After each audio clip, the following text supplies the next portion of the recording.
Stave 1. Marley's Ghost. Marley was dead to begin with. There is no doubt whatever about that. The register of his burial was signed by the clergyman, the clerk, the undertaker, and the chief mourner. Scrooge signed it, and Scrooge's name was good upon change for anything he chose to put his hand to. Marley was as dead as a doornail. Mind, I don't mean to say that I know of my own knowledge what there is particularly dead about a doornail. I might have been inclined myself to regard a coffin nail as the deadest piece of ironmongery in the trade. But the wisdom of our ancestors is in the simile, and my unhallowed hands shall not disturb it, or the country's done for. You will therefore permit me to repeat, emphatically, that Marley was as dead as a doornail. Scrooge knew he was dead? Of course he did. How could it be otherwise? Scrooge and he were partners for I don't know how many years. Scrooge was his sole executor, his sole administrator, his sole assign, his sole residuary legatee, his sole friend, and sole mourner. And even Scrooge was not so dreadfully cut up by this sad event, but that he was an excellent man of business on the very day of the funeral, and solemnized it with an undoubted bargain. The mention of Marley's funeral brings me back to the point I started from. There is no doubt that Marley was dead.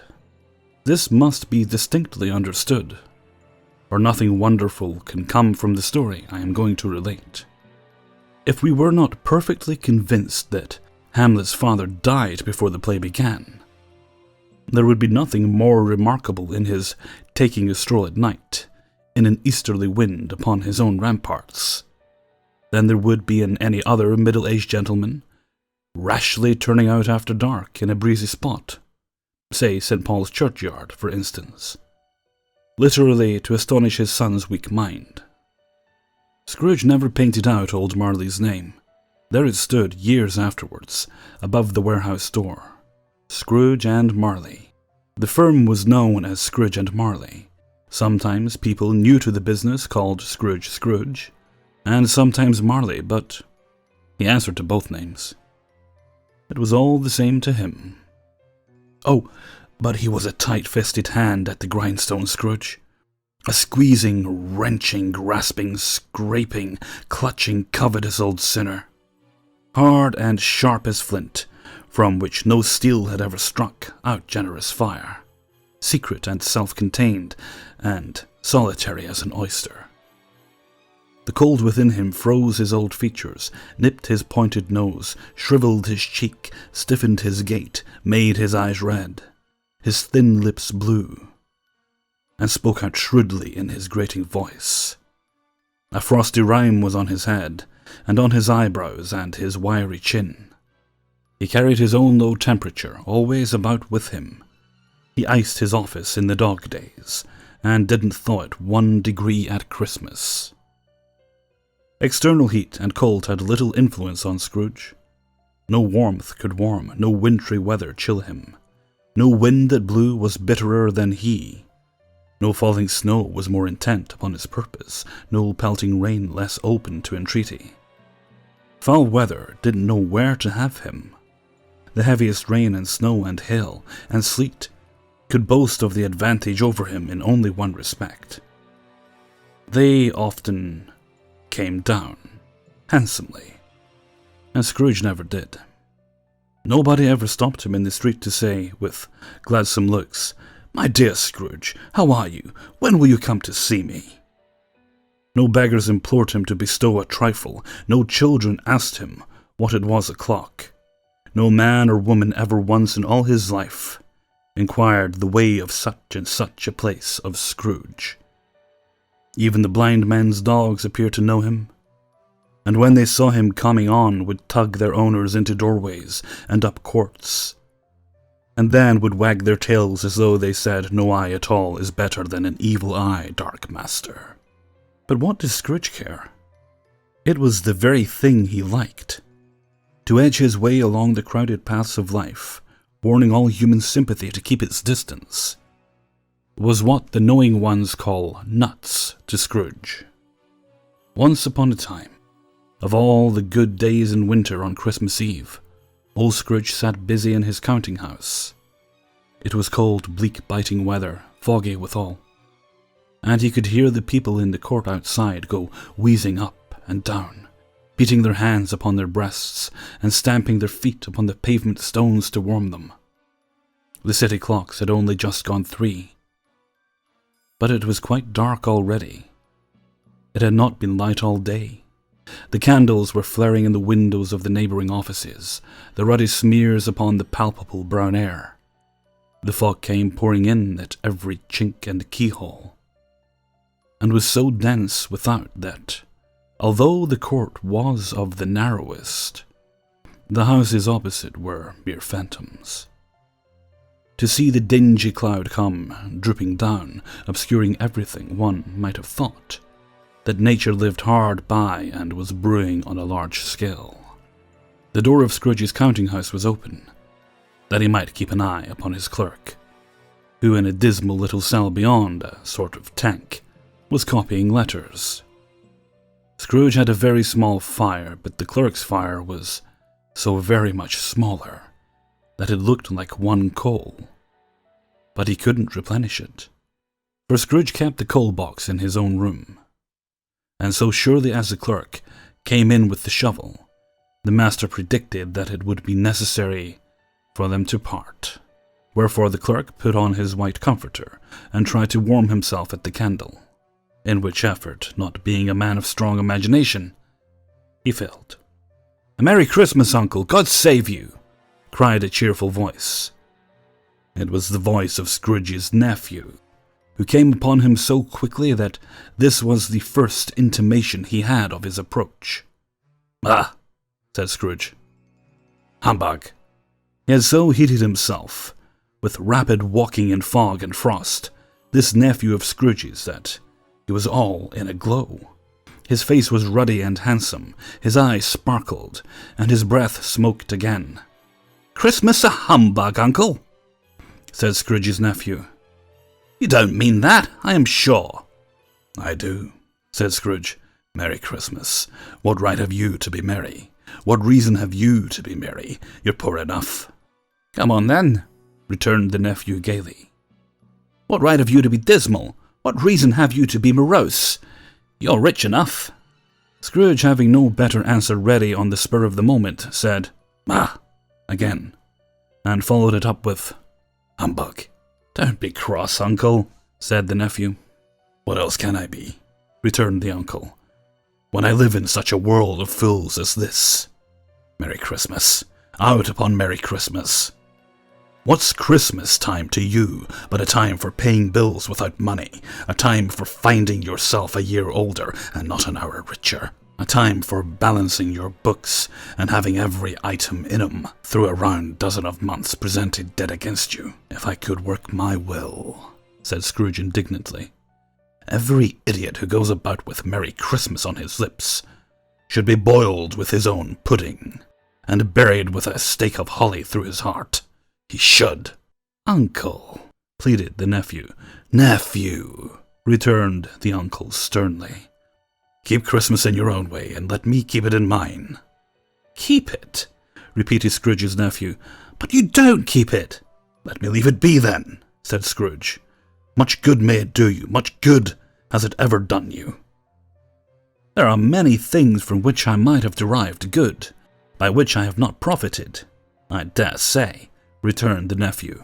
"Christmas among the rest, but I am sure I have always thought of Christmas time, when it has come around, apart from the veneration due to its sacred name and origin, if anything belonging to it can be apart from that, as a good time, a kind, forgiving, charitable, pleasant time, the only time I know of in the long calendar of the year, when men and women seem by one consent to open their shut-up hearts freely, and to think of people below them as if they really were fellow passengers to the grave, and not another race of creatures bound on their journeys.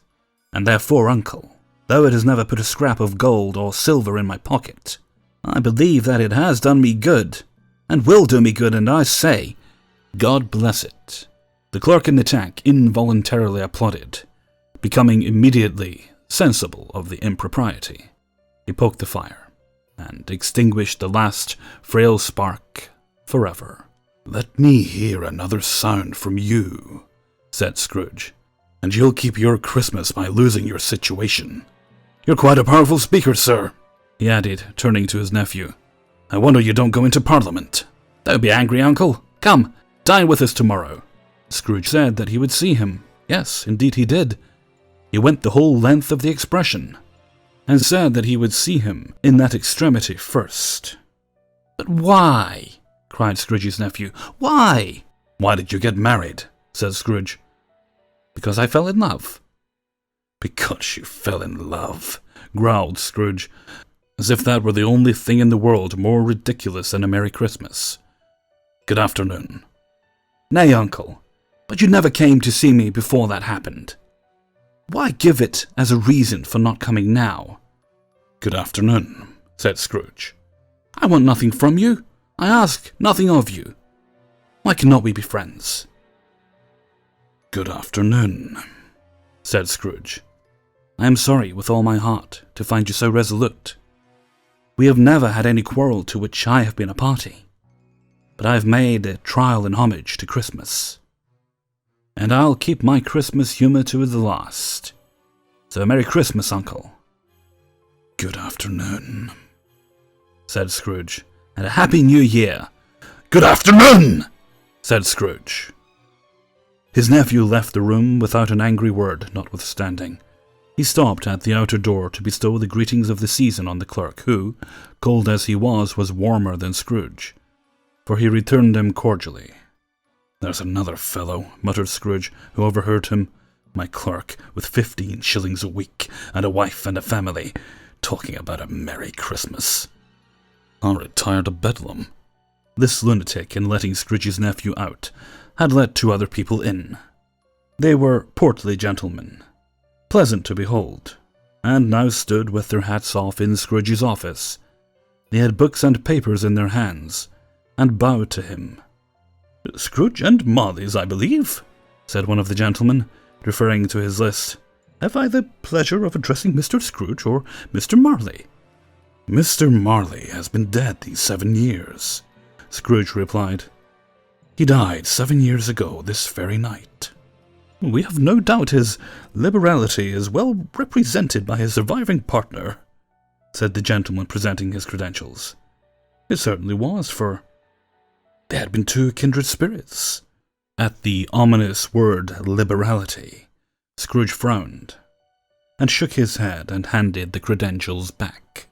"At this festive season of the year, Mr. Scrooge," said the gentleman, taking up a pen, "it is more than usually desirable that we should make some slight provision for the poor and destitute, who suffer greatly at the present time.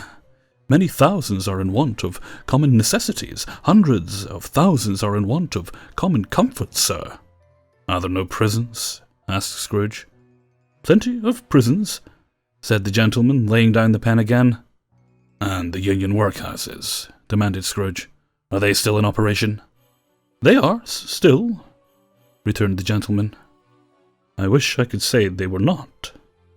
"The treadmill and the poor law are in full vigour, then?" said Scrooge. "Both very busy, sir." "Oh, I was afraid from what you said at first that something had occurred to stop them in their useful course," said Scrooge. "I am very glad to hear it."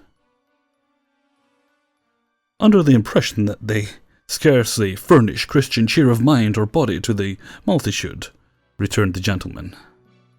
"A few of us are endeavouring to raise a fund to buy the poor some meat and drink, and means of warmth.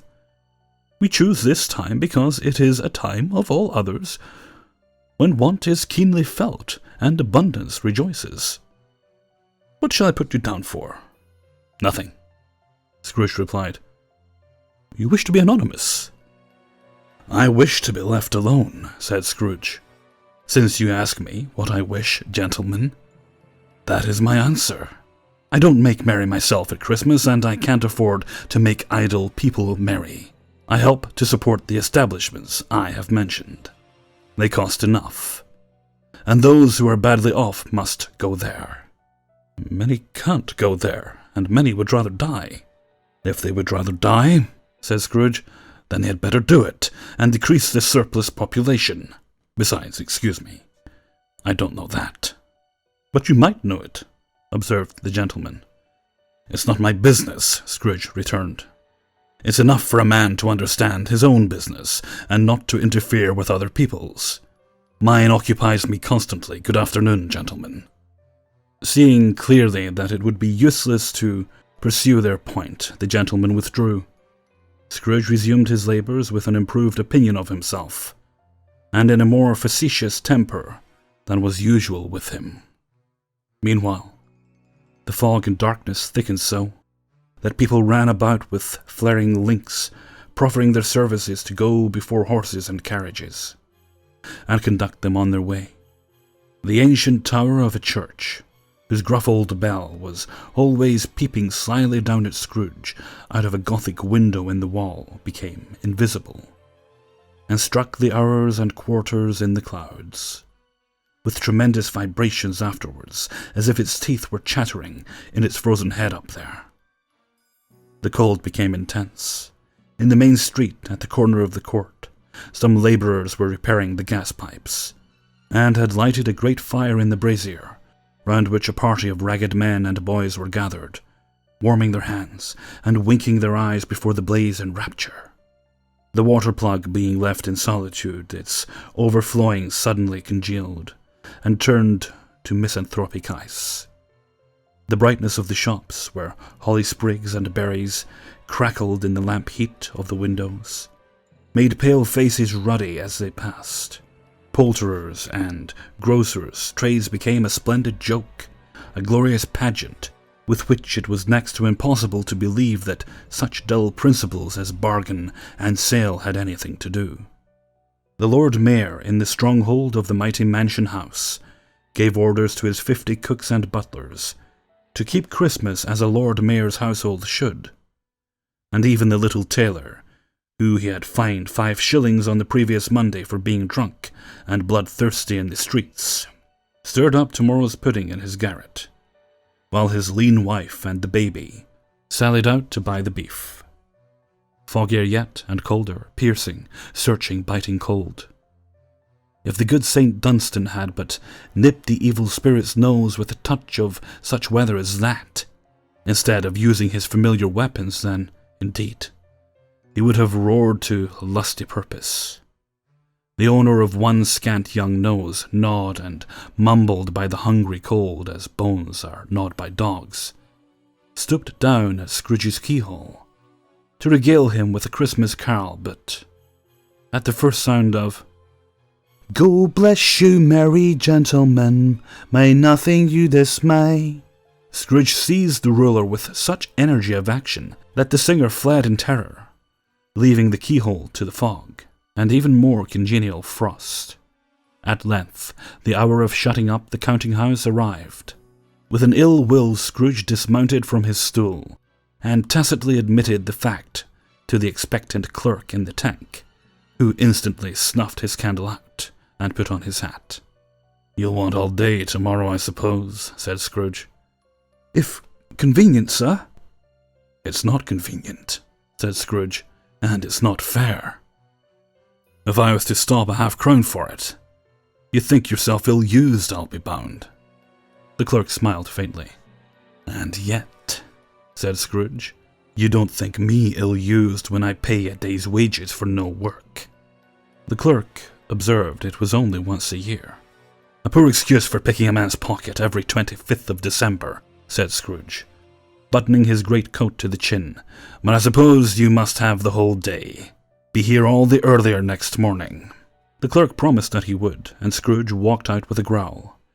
The office was closed in a twinkling, and the clerk, with the long ends of his white comforter dangling below his waist, for he boasted no greatcoat, went down a slide on Cornhill, at the end of the lane of boys 20 times, in honour of its being Christmas Eve, and then ran home to Camden Town as hard as he could pelt, to play at blindman's buff. Scrooge took his melancholy dinner in his usual melancholy tavern, and having read all the newspapers, and beguiled the rest of the evening with his banker's book, went home to bed. He lived in chambers which had once belonged to his deceased partner. They were a gloomy suite of rooms, in the lowering pile of building up a yard, where it had so little business to be, that one could scarcely help fancying it must have run up there when it was a young house, playing at hide-and-seek with other houses, and have forgotten the way out again. It was old enough now, and dreary enough, for nobody lived in it but Scrooge, the other rooms being all let out as offices. The yard was so dark that even Scrooge, who knew its every stone, was fain to grope with his hands. The fog and frost so hung about the black old gateway of the house that it seemed as if the genius of the weather sat in mournful meditation on the threshold. Now, it is a fact that there was nothing at all particular about the knocker on the door, except that it was very large. It is also a fact that Scrooge had seen it, night and morning, during his whole residence in that place. Also that Scrooge had as little of what is called fancy about him as any man in the city of London, even including, which is a bold word, the corporation alderman and livery. Let it also be borne in mind that Scrooge had not bestowed one thought on Marley since his last mention of his 7 years dead partner that afternoon. And then let any man explain to me, if he can, how it happened that Scrooge, having his key in the lock of the door, saw in the knocker, without its undergoing any intermediate process of change, not a knocker, but Marley's face. Marley's face. It was not an impenetrable shadow, as the other objects in the yard were, but had a dismal light about it, like a bad lobster in a dark cellar. It was not angry or ferocious, but looked at Scrooge as Marley used to look, with ghostly spectacles turned on its ghostly forehead. The hair was curiously stirred, as if by breath of hot air, and though the eyes were wide open, they were perfectly motionless. That and its livid color made it horrible, but its horror seemed to be in spite of the face, and beyond its control, rather than a part of its own expression. As Scrooge looked fixedly at this phenomenon, it was a knocker again. To say that he was not startled, or that his blood was not conscious of a terrible sensation to which it had been a stranger from infancy, would be untrue. But he put his hand upon the key he had relinquished, turned it sturdily, walked in, and lighted his candle. He did pause with a moment's irresolution before he shut the door, and he did look cautiously behind it first, as if he half expected to be terrified with the sight of Marley's pigtail sticking out into the hall. But there was nothing on the back of the door, except the screws and nuts that held the knocker on, so he said, "Pooh, pooh," and closed it with a bang. The sound resounded through the house like thunder. Every room above and every cask in the wine merchant cellars below appeared to have a separate peal of echoes on his own. Scrooge was not a man to be frightened by echoes. He fastened the door and walked across the hall and up the stairs, slowly, too, trimming his candle as he went. You may think vaguely about driving a coach and 6 up a good old flight of stairs, or through a bad young Act of Parliament, but I mean to say you might have got a hearse up that staircase and taken it broadwise, with the splinter bar towards the wall and the door backwards towards the balustrades, and done it easy. There was plenty of width for that, and room to spare, which is perhaps the reason why Scrooge thought he saw a locomotive hearse going on before him in the gloom. Half a dozen gas lamps out of the street wouldn't have lighted the entry too well, so you may suppose that it was pretty dark with Scrooge's dip. Up Scrooge went, not caring a button for that. Darkness is cheap, and Scrooge liked it.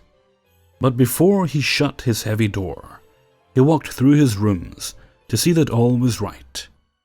He had just enough recollection of the face to desire to do that.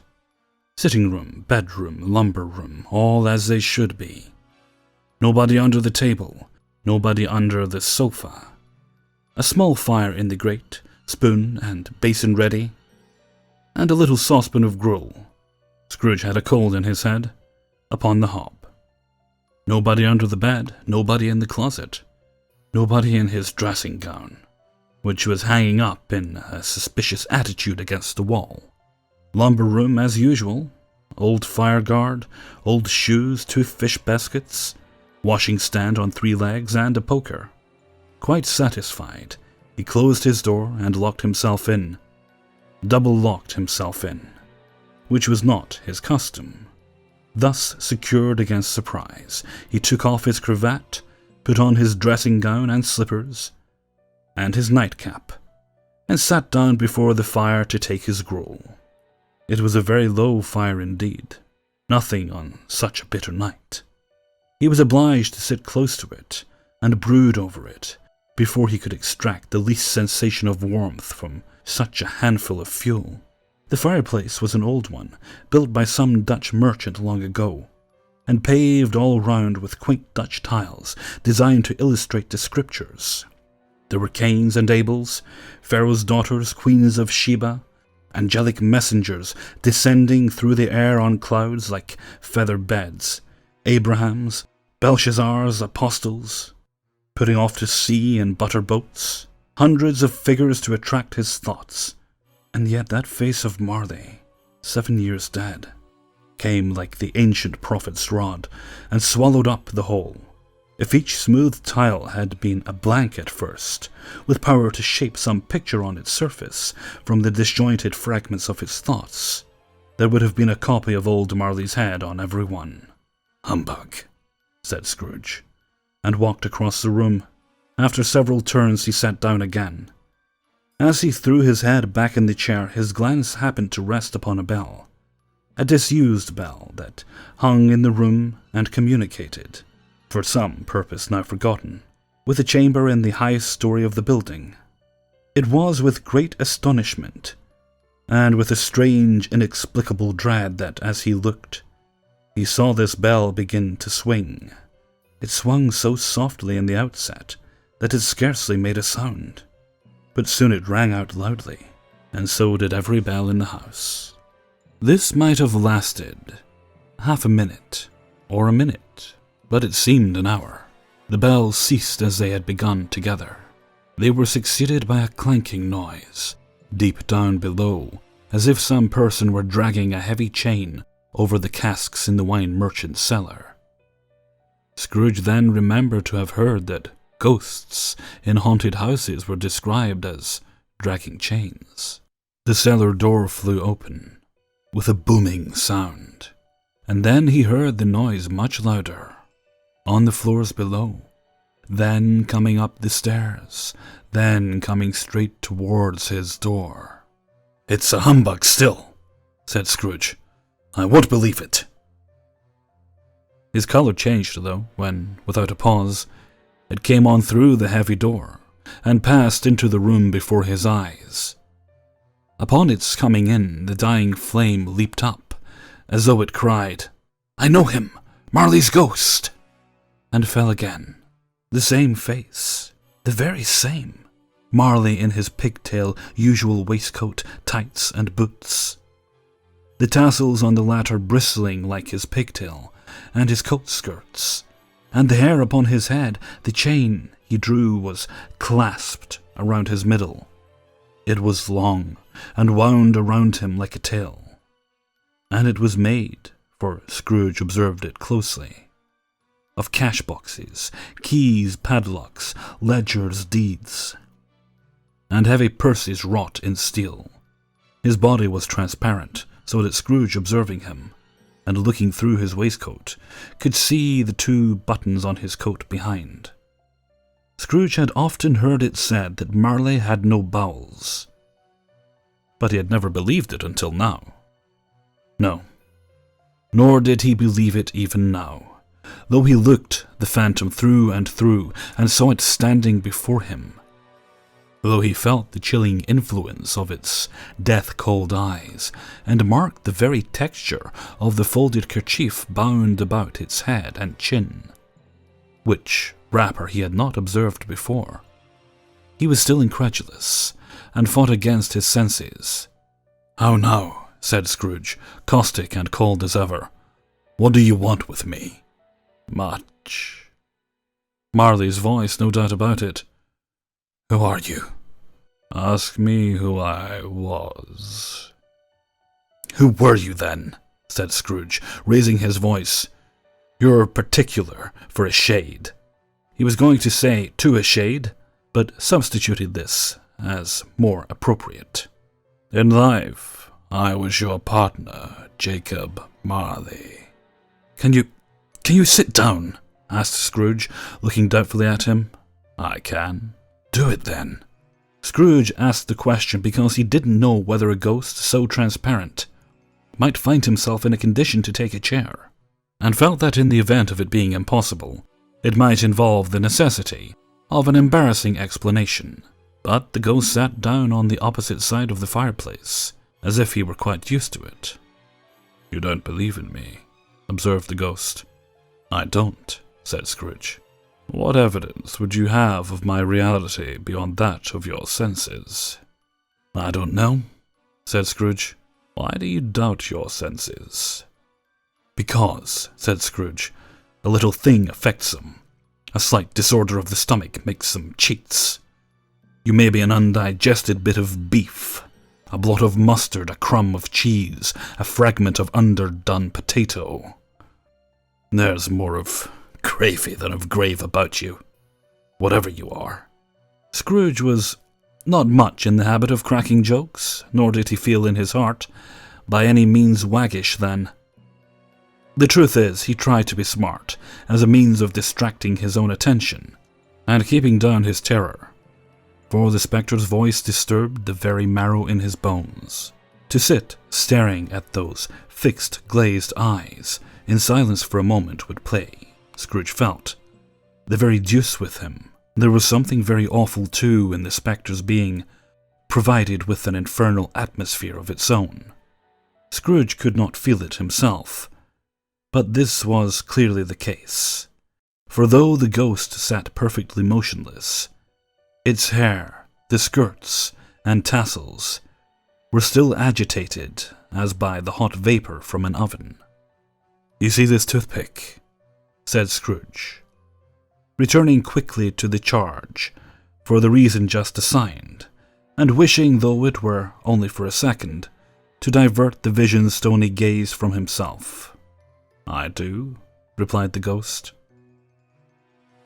"You are not looking at it," said Scrooge. "But I see it," said the ghost, notwithstanding.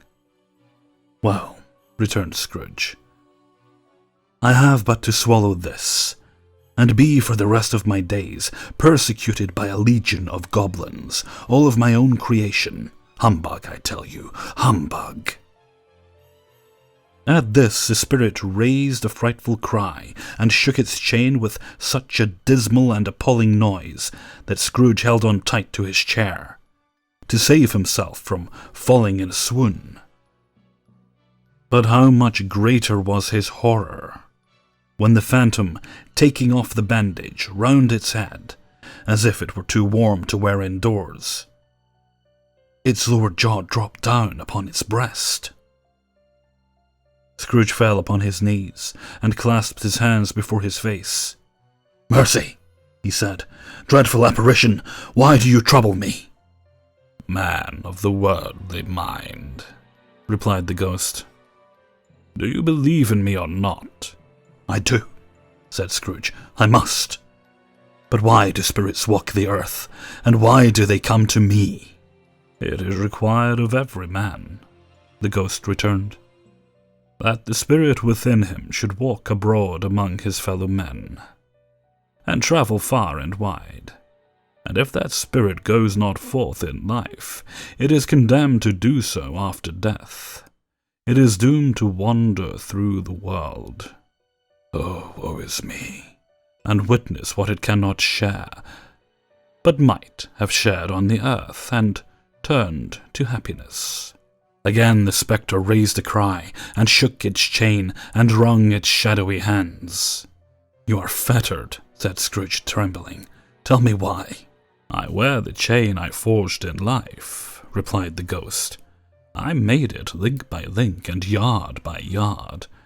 I girded it on of my own free will, and of my own free will I wore it. Is its pattern strange to you?" Scrooge trembled more and more. "Or would you know," pursued the ghost, "the weight and length of the strong coil you bear yourself? It was full as heavy and as long as this 7 Christmas Eves ago. You have labored on it since. It is a ponderous chain."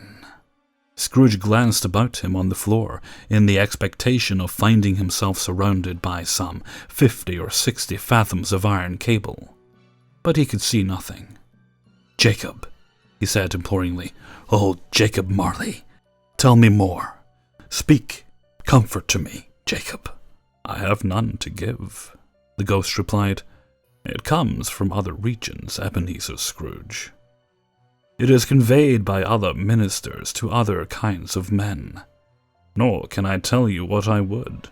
A very little more is all permitted to me. I cannot rest. I cannot stay. I cannot linger anywhere. My spirit never walked beyond our counting-house, mark me. In life my spirit never roved beyond the narrow limits of our money-changing hole. And weary journeys lie before me." It was a habit with Scrooge, whenever he became thoughtful, to put his hands in his breeches pockets. Pondering on what the ghost had said, he did so now, but without lifting up his eyes or getting off of his knees. "You must have been very slow about it, Jacob," Scrooge observed in a businesslike manner, though with humility and deference. "Slow," the ghost repeated. 7 years, Dad," mused Scrooge, "and travelling all the time." "The whole time," said the ghost. "No rest, no peace, incessant torture of remorse." "You travel fast," said Scrooge. "On the wings of the wind," replied the ghost. "You might have got over a great quantity of ground in 7 years," said Scrooge. The ghost, on hearing this, set up another cry, and clanked its chain so hideously in the dead silence of the night, that the ward would have been justified in indicating it for a nuisance.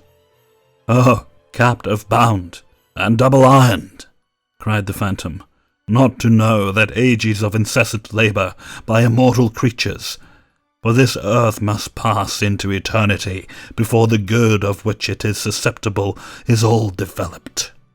Not to know that any Christian spirit, working kindly in its little sphere, whatever it may be, will find its mortal life too short for its vast means of usefulness. Not to know that no space of regret can make amends for one life's opportunity missed. Yet such was I. Oh, such was I." "But you were always a good man of business, Jacob," faltered Scrooge, who now began to apply this to himself. "Business!"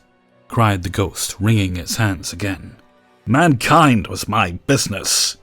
The common welfare was my business. Charity, mercy, forbearance, and benevolence were all my business. The dealings of my trade were but a drop of water in the comprehensive ocean of my business." It held up its chain at arm's length, as if that were the cause of all its unavailing grief, and flung it heavily upon the ground again. "At this time of the rolling year," the spectre said, "I suffer most. Why did I walk through crowds of fellow beings with my eyes turned down, and never raise them to that blessed star which led the wise men to the poor abode? Were there no poor homes to which its light would have conducted me?" Scrooge was very much dismayed to hear the spectre going on at this rate, and began to quake exceedingly. "Hear me!" cried the ghost. "My time is nearly gone." "I will," said Scrooge. "But don't be hard upon me. Don't be flowery, Jacob. Pray, how is it that I appear before you in the shape that you can see? I may not tell. I have sat invisible beside you for many and many a day." "It was not an agreeable idea," Scrooge shivered, and wiped the perspiration from his brow. "That is no light part of my penance," pursued the ghost. "I am here tonight to warn you that you have yet a chance and hope of escaping my fate, a chance and hope of my procuring Ebenezer." "You are always a good friend to me," said Scrooge. "Thank ye." "You will be haunted," resumed the ghost, "by 3 spirits." Scrooge's countenance fell almost as low as the ghost's had done. "Is that the chance and hope you mentioned, Jacob?" he demanded in a faltering voice. "It is." I think I'd rather not," said Scrooge. "Without their visits," said the ghost, "you cannot hope to shun the path I tread. Expect the first tomorrow, when the bell tolls 1. "Couldn't I take 'em all at once, and have it over with, Jacob?" hinted Scrooge. "Expect the second on the next night at the same hour. The third upon the next night, when the last stroke of 12 has ceased to vibrate. Look to see me no more, and look that for your own sake you remember what has passed between us." When it had said these words, the spectre took its wrapper from the table, and bound it round its head as before. Scrooge knew this by the smart sound its teeth made. When the jaws were brought together by the bandage, he ventured to raise his eyes again, and found his supernatural visitor confronting him with an erect attitude, with its chain wound over and about its arm. The apparition walked backward from him, and at every step it took, the window raised itself a little, so that when the spectre reached it, it was wide open. It beckoned Scrooge to approach, which he did. When they were within 2 spaces of each other, Marley's ghost held up its hand, warning him to come no nearer.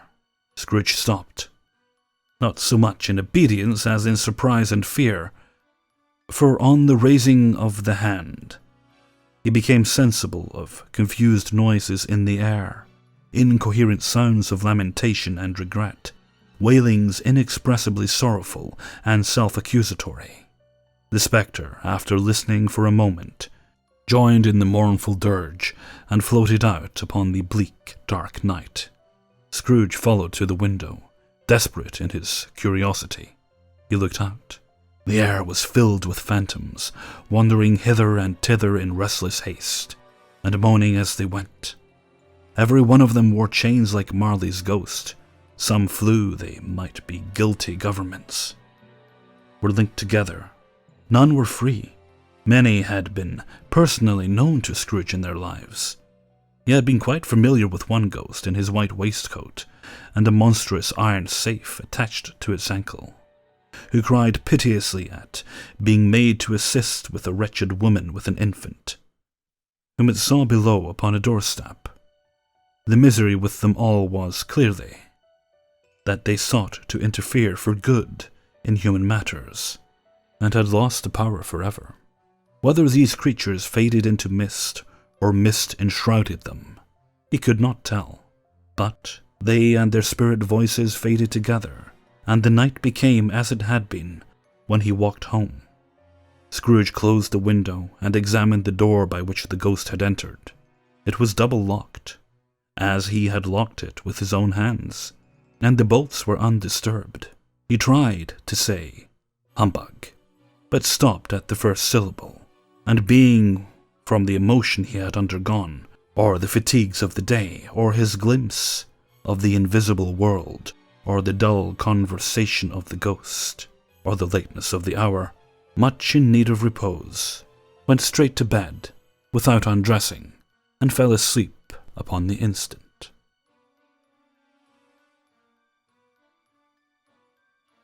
Stave 2. The first of the 3 spirits. When Scrooge awoke, it was so dark that looking out of bed he could scarcely distinguish the transparent window from the opaque walls of his chamber. He was endeavouring to pierce the darkness with his ferret eyes, when the chimes of a neighbouring church struck the 4 quarters. So he listened for the hour. To his great astonishment, the heavy bell went on from 6 to 7, and from 7 to 8, and regularly up to 12, then stopped. 12. It was past 2 when he went to bed. The clock was wrong. An icicle must have gotten into the works. 12. He touched the spring of his repeater to correct this most preposterous clock. Its rapid little pulse beat 12 and stopped. "Why, it isn't possible," said Scrooge, "that I can have slept through a whole day and far into another night. It isn't possible that anything has happened to the sun. And this is 12 at noon." The idea being an alarming one, he scrambled out of bed and groped his way to the window. He was obliged to rub the frost off with the sleeve of his dressing gown before he could see anything, and could see very little then. All he could make out was that it was still very foggy and extremely cold, and that there was no noise of people running to and fro and making a great stir, and there unquestionably would have been if night had beaten off bright day and taken possession of the world. This was a great relief, because 3 days after sight of this first of exchange pay to Mr. Ebenezer Scrooge, or his order, and so forth, would have become a mere United States security, if there were no days to count by. Scrooge went to bed again and thought, and thought, and thought it over, and over and over, and could make nothing of it.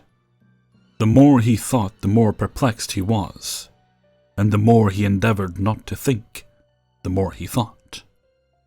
Marley's ghost bothered him exceedingly. Every time he resolved within himself, after mature inquiry, that it was all a dream, his mind flew back again like a strong spring released to its first position, and presented the same problem to be worked all through. Was it a dream or not? Scrooge lay in this state until the chime had gone 3 quarters more, when he remembered all of a sudden that the ghost had warned him of a visitation when the bell tolled 1. He resolved to lie awake until the hour was past, and, considering that he could no more go to sleep than to heaven, this was perhaps the wisest resolution in his power. The quarter was so long that he was more than once convinced he must have sunk into a doze unconsciously, and missed the clock. At length it broke upon his listening ear. Ding-dong. "A quarter past," said Scrooge, counting. "Ding-dong." "Half past," said Scrooge. "Ding-dong." "A quarter to it," said Scrooge. "Ding-dong." "The hour itself," said Scrooge triumphantly, "and nothing else." He spoke before the hour bell sounded, which it now did with a deep, dull, hollow melancholy. 1. Light flashed up in the room upon the instant, and the curtains of his bed were drawn. The curtains of his bed were drawn aside, I tell you, by a hand. Not the curtains at his feet, nor the curtains at his back, but those to which his face was addressed. The curtains of his bed were drawn aside, and Scrooge, starting up into a half-recumbent attitude, found himself face to face with the unearthly visitor who drew them. As close to it as I am now to you, and I am standing in the spirit at your elbow. It was a strange figure, like a child, yet not so like a child as like an old man, viewed through some supernatural medium which gave him the appearance of having receded from view, and being diminished to a child's proportions. Its hair, which hung about its neck and down its back, was white as if with age, and yet the face had not a wrinkle in it, and the tenderest bloom was on the skin. The arms were very long and muscular, the hands the same, as if its hold were of uncommon strength.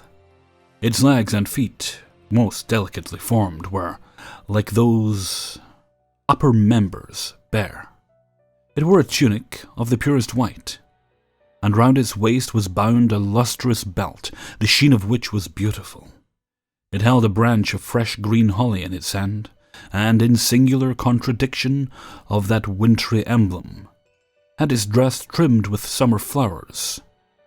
But the strangest thing about it was that from the crown of its head there sprung a bright clear jet of light, which by all this was visible, and which was doubtless the occasion of its using, in its duller moments, a great extinguisher for a cap, which it now held under its arm.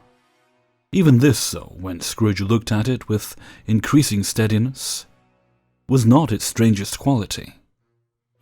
For his belt sparkled and glittered now in one part and now in another, and what was light one instant at another time was dark. So the figure itself fluctuated in its distinctness, being now a thing with one arm, now with one leg, now with 20 legs, now a pair of legs without a head, now a head without a body, of which dissolving parts no outline would be visible in the dense gloom wherein they melted away. And in the very wonder of this it would be itself again, distinct and clear as ever. "Are you the spirit, sir, whose coming was foretold to me?" asked Scrooge. "I am." The voice was soft and gentle, singularly low, as if, instead of being so close beside him, it were at a distance. "Who and what are you?" Scrooge demanded. "I am the ghost of Christmas past." "Long past?" inquired Scrooge, observant of his dwarfish stature. "No, your past."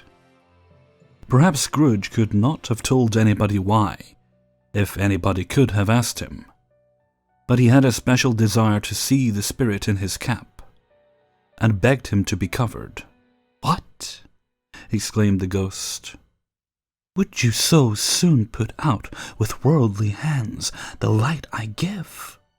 It is not enough that you are one of those whose passions made this cap, and forced me through whole trains of years to wear it low upon my brow."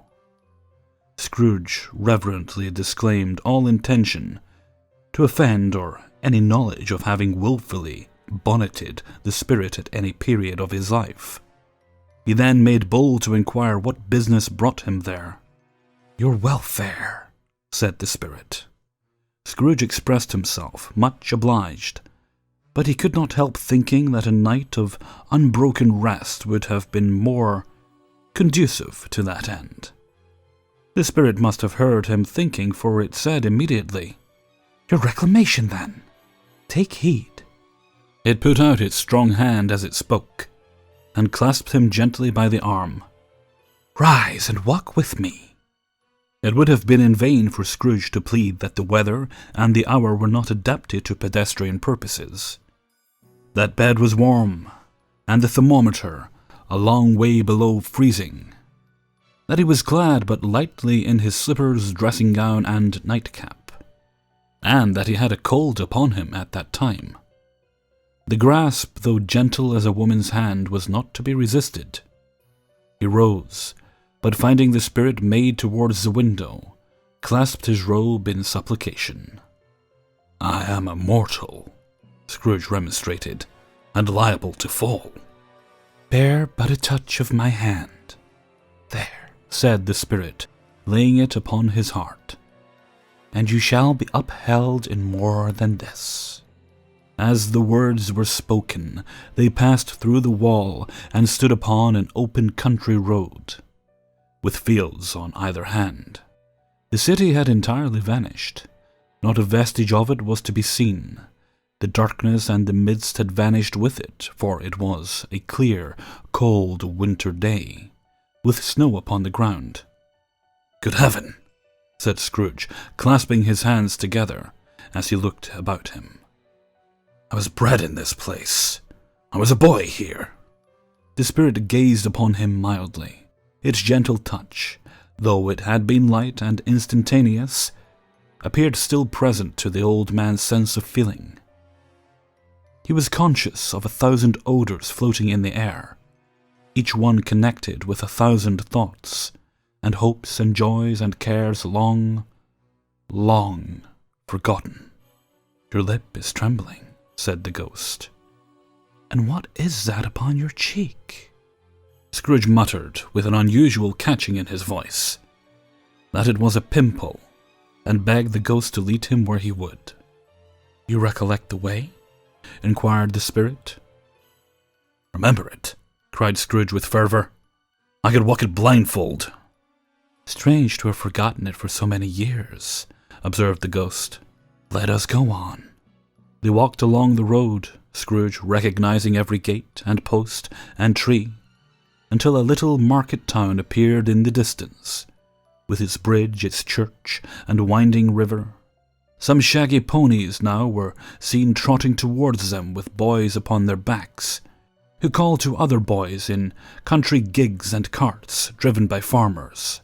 All these boys were in great spirits, and shouted to each other, until the broad fields were so full of merry music that the crisp air laughed to hear it. "These are but shadows of the things that have been," said the ghost. "They have no consciousness of us." The jocund travellers came on, and as they came, Scrooge knew and named them every one. Why was he rejoiced beyond all bounds to see them? Why did his cold eye glisten and his heart leap up as they went past? Why was he filled with gladness when he heard them give each other Merry Christmas as they parted at crossroads and byways for their several homes? What was Merry Christmas to Scrooge? Out upon Merry Christmas! What good had it ever done to him? "The school is not quite deserted," said the ghost. "A solitary child, neglected by his friends, is left there still." Scrooge said he knew it, and he sobbed. They left the high road, by a well-remembered lane, and soon approached a mansion of dull red brick, with a little weathercock-surmounted cupola on the roof, and a bell hanging in it. It was a large house, but one of broken fortunes, for the spacious offices were little used, their walls were damp and mossy, their windows broken, and their gates decayed. Fowls clucked and strutted in the stables, and the coach-houses and sheds were overrun with grass. Nor was it more retentive of its ancient state within, for entering the dreary hall and glancing through the open doors of many rooms, they found them poorly furnished, cold, and vast. There was an earthy savour in the air, a chilly bareness in the place, which associated itself somehow with too much getting up by candlelight, and not too much to eat. They went, the ghost and Scrooge, across the hall, to a door at the back of the house. It opened before them, and disclosed a long, bare, melancholy room, made barer still by the lines of plain deal forms and desks. At one of these a lonely boy was reading near a feeble fire, and Scrooge sat down upon a form, and wept to see his poor forgotten self as he used to be. Not a latent echo in the house, not a squeak and scuffle from the mice behind the panelling, not a drip from the half-thawed water-spout in the dull yard behind, not a sigh among the leafless boughs of one despondent poplar, not the idle swinging of an empty storehouse door. No, not a clicking in the fire, but fell upon the heart of Scrooge with a softening influence, and gave a freer passage to his tears. The spirit touched him on the arm, and pointed to his younger self, intent upon his reading. Suddenly a man in foreign garments, wonderfully real and distinct to look at, stood outside the window, with an axe stuck in his belt, and leading by the bridle an ass laden with wood. "Why, it's Ali Baba!" Scrooge exclaimed in ecstasy. "It's dear old honest Ali Baba. Yes, I know. One Christmas time when yonder solitary child was left here all alone, he did come, for the first time just like that. Poor boy. And Valentine, said Scrooge. "And his wild brother, Orson, there they go. And what's his name? Who is put down in his drawers asleep at the gate of Damascus, don't you see him? And the Sultan's groom turned upside down by the genie. There he is, upon his head. Serve him right, I'm glad of it. What business had he to be married to the princess?" To hear Scrooge expending all the earnestness of his nature on such subjects, in a most extraordinary voice between laughing and crying, and to see his heightened and excited face, would have been a surprise to his business friends in the city indeed. "There's the parrot," said Scrooge, "green body and yellow tail, with a thing like a lettuce growing out of the top of his head. There he is. Poor Robin Crusoe, he called him, when he came home again later after sailing around the island. Poor Robin Crusoe. Where have you been, Robin Crusoe?" The man thought he was dreaming, but he wasn't. It was the parrot, you know. There goes Friday, running for his life to the little creek. Halloa, hoop! Halloo!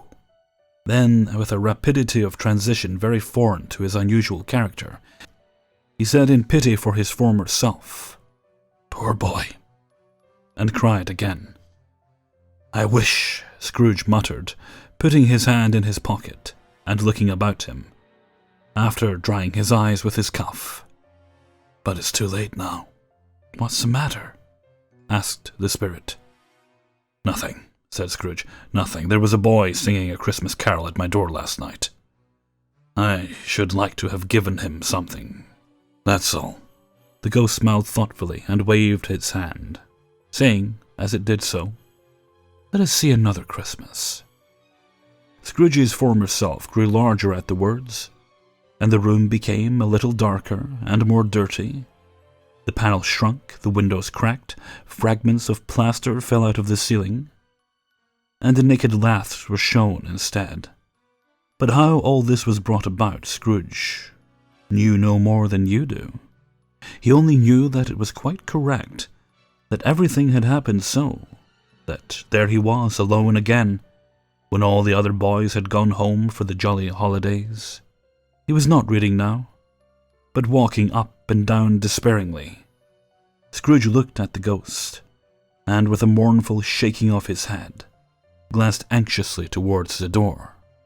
It opened, and a little girl, much younger than the boy, came darting in, and putting her arms about his neck, and often kissing him, addressed him as her "Dear, dear brother." "I have come to bring you home, dear brother," said the child, clapping her tiny hands and bending down to laugh. "To bring you home, home, home." "Home, little Fan?" returned the boy. "Yes," said the child, brimful of glee. "Home, for good and all, home for ever and ever. Father is so much kinder than he used to be, that home is like heaven. He spoke so gently to me one dear night when I was going to bed, that I was not to be afraid to ask him once more if you might come home. And he said, yes, you should, and sent me in a coach to bring you. And you're to be a man," said the child, opening her eyes, "and never to come back here, but first we're to be together all the Christmas long, and have the merriest time in all the world." "You're quite a woman, little Fan," exclaimed the boy. She clapped her hands and laughed, and tried to touch his head, but being too little, laughed again, and stood on tiptoe to embrace him. Then she began to drag him in her childish eagerness towards the door, and he, nothing loath to go, accompanied her. A terrible voice in the hall cried, "Bring down Master Scrooge's box there." And in the hall appeared the schoolmaster himself, who glared on Master Scrooge with a ferocious condescension, and threw him into a dreadful state of mind by shaking hands with him. He then conveyed him and his sister to the veriest old well of a shivering best parlour that was ever seen, where maps upon the wall and the celestial and terrestrial globes in the windows were waxy with cold, where he produced a decanter of curiously light wine and a block of curiously heavy cake, and administered instalments of those dainties to the young people, at the same time sending out a meagre servant to offer a glass of something to the postboy, who answered that he thanked the gentleman, but if it was the same tab he had tasted before, he had rather not. Master Scrooge's trunk being by this time tied onto the top of the chaise, the children bade the schoolmaster goodbye right willingly, and get into it, drove gaily down the garden sweep, the quick wheels dashing the hoarfrost and snow from off the dark leaves of the evergreens like spray. "Always a delicate creature, whom a breath might have withered," said the ghost. "But she had a large heart." "So she had," cried Scrooge. "You're right. I will not gainsay it, Spirit. God forbid." "She died a woman," said the ghost, "and had, I think, children." "One child," Scrooge returned. "True," said the ghost. "Your nephew." Scrooge seemed uneasy in his mind, and answered briefly, "Yes." Although they had but that moment left the school behind them, they were now in the busy thoroughfares of a city, where shadowy passengers passed and repassed, where shadowy carts and coaches battled for the way, and all the strife and tumult of a real city were. It was made plain enough, by the dressing of the shops, that here too it was Christmas time again. But it was evening, and the streets were lighted up. The ghost stopped at a certain warehouse door, and asked Scrooge if he knew it. "Know it," said Scrooge. "Was I apprenticed here?" They went in. At sight of an old gentleman, in a Welsh wig, sitting behind such a high desk, that if he had been 2 inches taller, he must have knocked his head against the ceiling, Scrooge cried in great excitement, "Why, it's old Fezziwig! Bless his heart! It's Fezziwig alive again!" Old Fezziwig laid down his pen and looked up at the clock, which pointed to the hour of 7. He rubbed his hands, adjusted his capacious waistcoat, laughed all over himself, from his shoes to his organ of benevolence, and called out in a comfortable, oily, rich, fat, jovial voice, "Yo-ho there, Ebenezer! Dick!" Scrooge's former self, now grown a young man, came briskly in, accompanied by his fellow prentice. "Dick Wilkins, to be sure," said Scrooge to the ghost. "Bless me, yes, there he is. He was very much attached to me, was Dick. Poor Dick. Dear, dear." "Yo-ho, my boys," said Fezziwig. "No more work tonight. Christmas Eve, Dick. Christmas, Ebenezer. Let's have the shutters up," cried old Fezziwig with a sharp clap of his hands, "before a man can say Jack Robinson." You wouldn't believe how those 2 fellows went at it. They charged into the street with the shutters, 1, 2, 3, had 'em up in their places, 4, 5, 6, barred 'em and pinned 'em, 7, 8, 9, and came back before you could have got to 12, panting like racehorses. "Hilly-hoo!" cried old Fezziwig, skipping down from the high desk with wonderful agility. "Clear away, my lads, let's have lots of room here. Hilly-hoo, Dick! Cheer up, Ebenezer!" Clear away. There was nothing they wouldn't have cleared away, or couldn't have cleared away with old Fezziwig looking on. It was done in a minute. Every movable was packed off, as if it were dismissed from public life for evermore. And floor was swept and watered, the lamps were trimmed, fuel was heaped upon the fire, and the warehouse was as snug and warm and dry and bright as a ballroom, as you would desire to see upon a winter's night. In came a fiddler with a music book, and went up to the lofty desk and made an orchestra of it, and turned like 50 stomachaches. In came Mrs. Fezziwig, one vast, substantial smile. In came the 3 Miss Fezziwigs, beaming and lovable.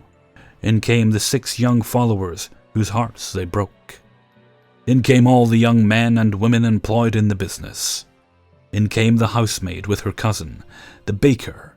In came the cook, with her brother's particular friend, the milkman. In came the boy from over the way, who was suspected of not having board enough from his master, trying to hide himself behind the girl from next door but one, who was proved to have had her ears pulled by her mistress. In they all came, one after another, some shyly, some boldly, some gracefully, some awkwardly, some pushing, some pulling. In they all came, any one and every how. Away they all went, 20 couple at once. Hands half round the back again, the other way, down the middle and up again, round and round in various stages of affectionate grouping. Old top couple always turning up in the wrong place, new top couple starting off again as soon as they got there, all top couples at last, and not a bottom one to help them.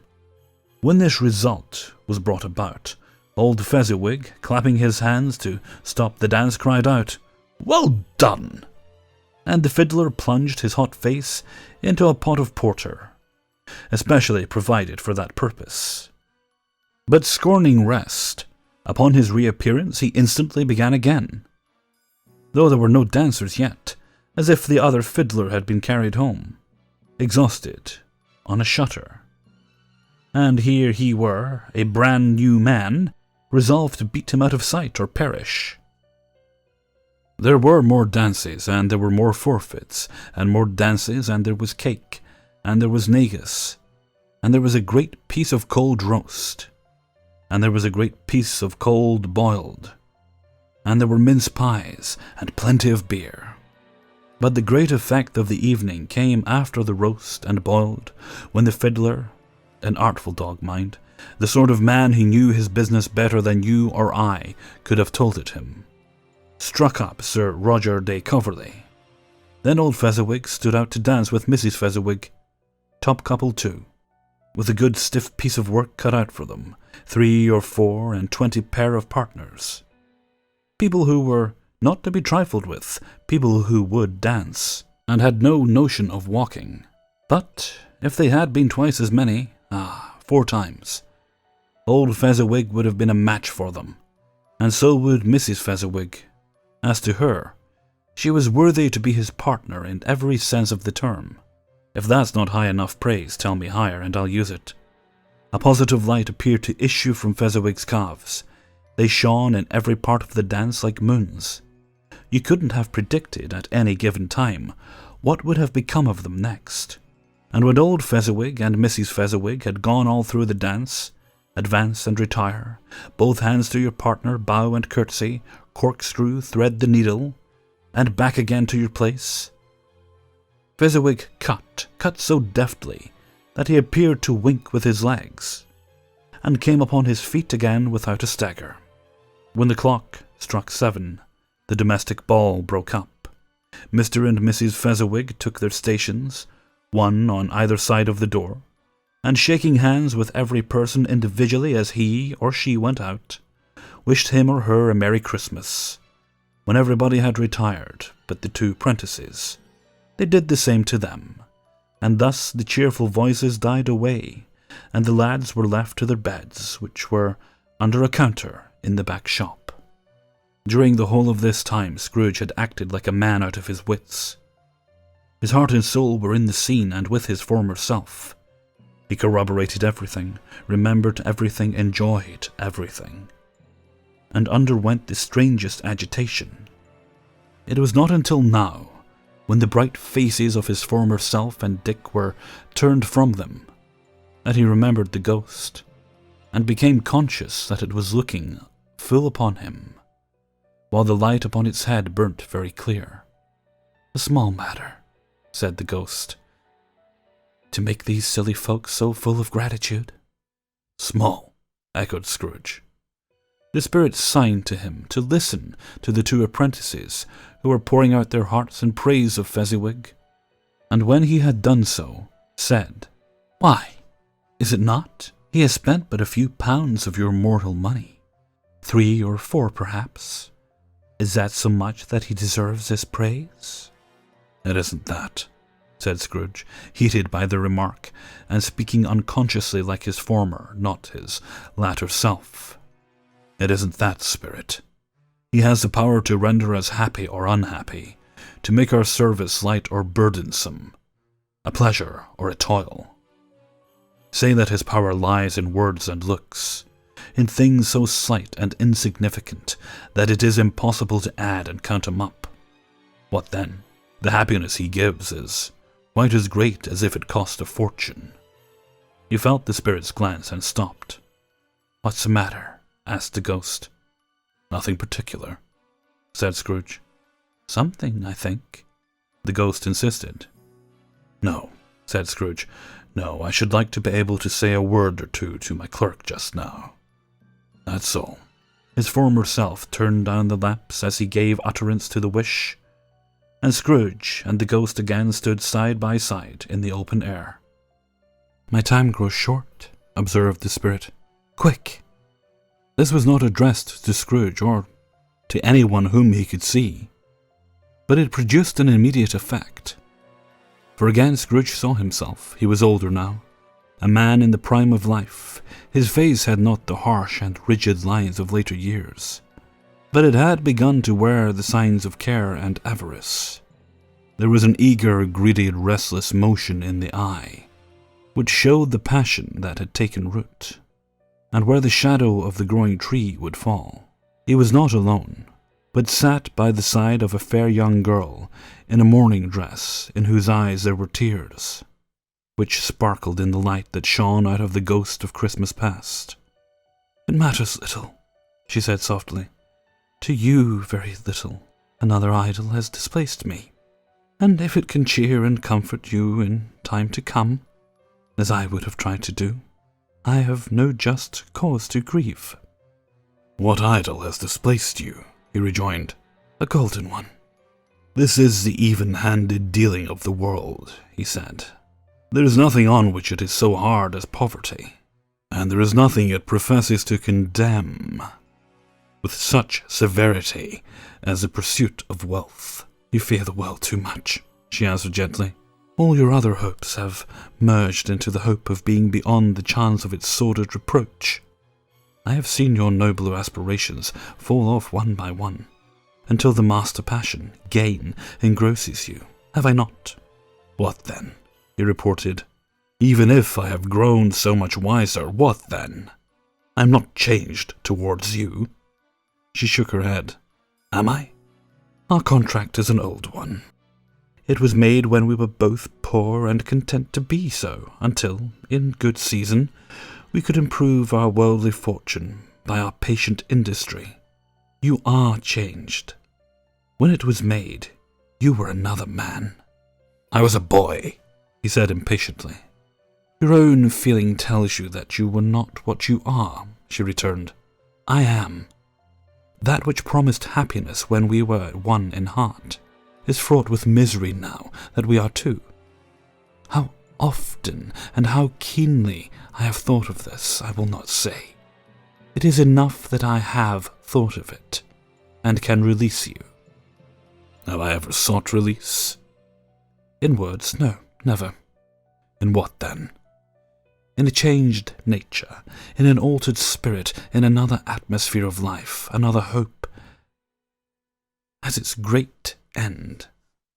In everything that made my love of any worth or value in your sight.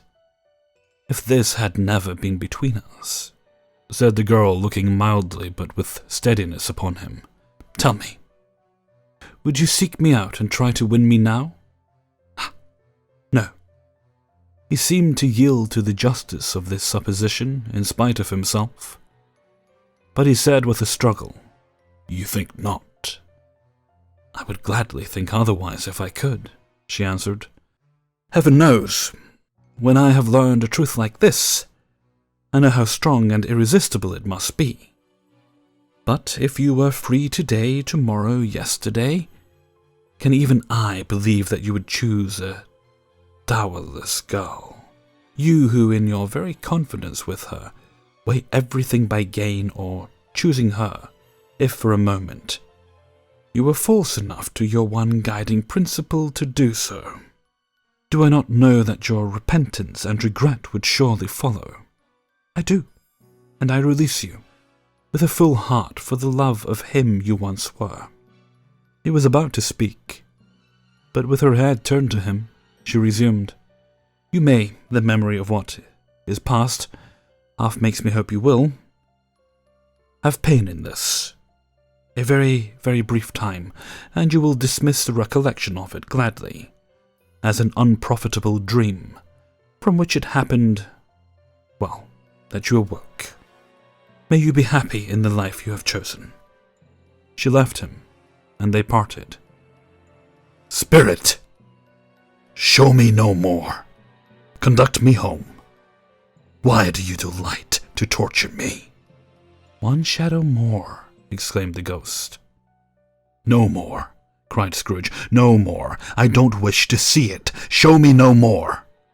But the relentless ghost pinioned him in both his arms, and forced him to observe what happened next.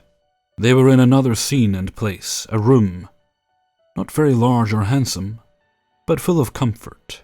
Near to the winter fire sat a beautiful young girl, so like the last that Scrooge believed it was the same, until he saw her, now a comely matron, sitting opposite her daughter. The noise in this room was perfectly tumultuous, for there were more children there than Scrooge in his agitated state of mind could count, and unlike the celebrated herd in the poem, they were not 40 children conducting themselves like one, but every child was conducting itself like 40. The consequences were uproarious beyond belief, but no one seemed to care. On the contrary, the mother and daughter laughed heartily, and enjoyed it very much, and the latter, soon beginning to mingle in the sports, got pillaged by the young brigands most ruthlessly. What would I not have given to be one of them? Though I never could have been so rude, no.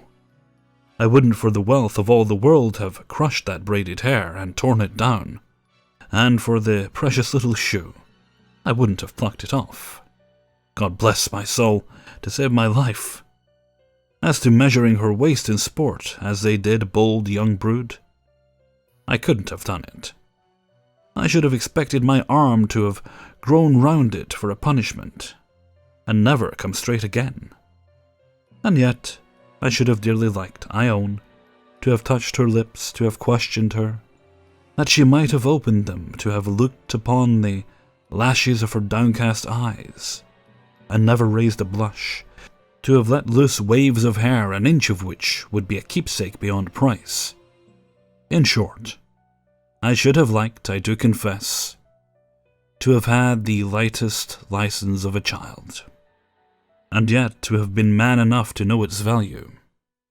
But now a knocking at the door was heard, and such a rush immediately ensued that she, with laughing face and plundered dress, was borne towards it, the centre of a flushed and boisterous group, just in time to greet the father, who came home attended by a man laden with Christmas toys and presents. Then the shouting, and the struggling, and the onslaught that was made on the defenceless porter. The scaling him with chairs for ladders, to dive into his pockets, despoil him of brown paper parcels, hold on tight by his cravat, hug him round his neck, pummel his back, and kick his legs in irrepressible affection. The shouts of wonder and delight with which the development of every package was received. The terrible announcement that the baby had been taken in the act of putting a doll's frying pan into its mouth, and was more than suspected of having swallowed a fictitious turkey, glued on a wooden platter. The immense relief of finding this false alarm, the joy and gratitude and ecstasy, they are all indescribable alike. It is enough that, by degrees, the children and their emotions got out of the parlour, and one stair at a time, up to the top of the house, where they went to bed, and so subsided.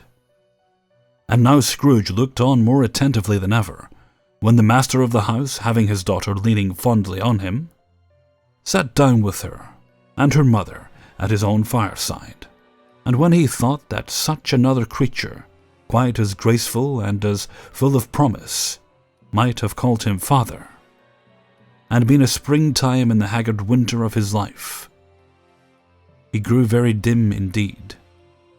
"Belle," said the husband, turning to his wife with a smile, "I saw an old friend of yours this afternoon." "Who was it?" Guess. How can I? Tut, don't I know? She added in the same breath, laughing as he laughed. Mr. Scrooge. Mr. Scrooge it was. I passed his office window, and it was not shut up, and he had a candle inside. I could scarcely help seeing him. His partner lies upon the point of death, I hear, and there he sat alone, quite alone in the world, I do believe. Spirit, said Scrooge in a broken voice, remove me from this place. I told you, these were shadows of the things that have been, said the ghost. That they are what they are, do not blame me. Remove me, Scrooge exclaimed. I cannot bear it. He turned upon the ghost, and seeing that it looked upon him with a face, in which in some strange way there were fragments of all the faces it had shown him, wrestled with it. Leave me! Take me back! Haunt me no longer! In the struggle, if that can be called a struggle in which the ghost, with no visible resistance of its own, was undisturbed by any effort of its adversary, Scrooge observed that its light was burning higher and bright, and dimly connecting that with its influence over him, he seized the extinguisher cap, and by a sudden action pressed it down upon its head. The spirit dropped beneath it, so that the extinguisher covered its whole form. But though Scrooge pressed it down with all his force, he could not hide the light, which streamed from under it in an unbroken flood upon the ground. He was conscious of being exhausted, and overcome by an irresistible drowsiness, and further, of being in his own bedroom. He gave the cap a parting squeeze, in which his hand relaxed, and had barely time to reel to bed before he sank into a heavy sleep.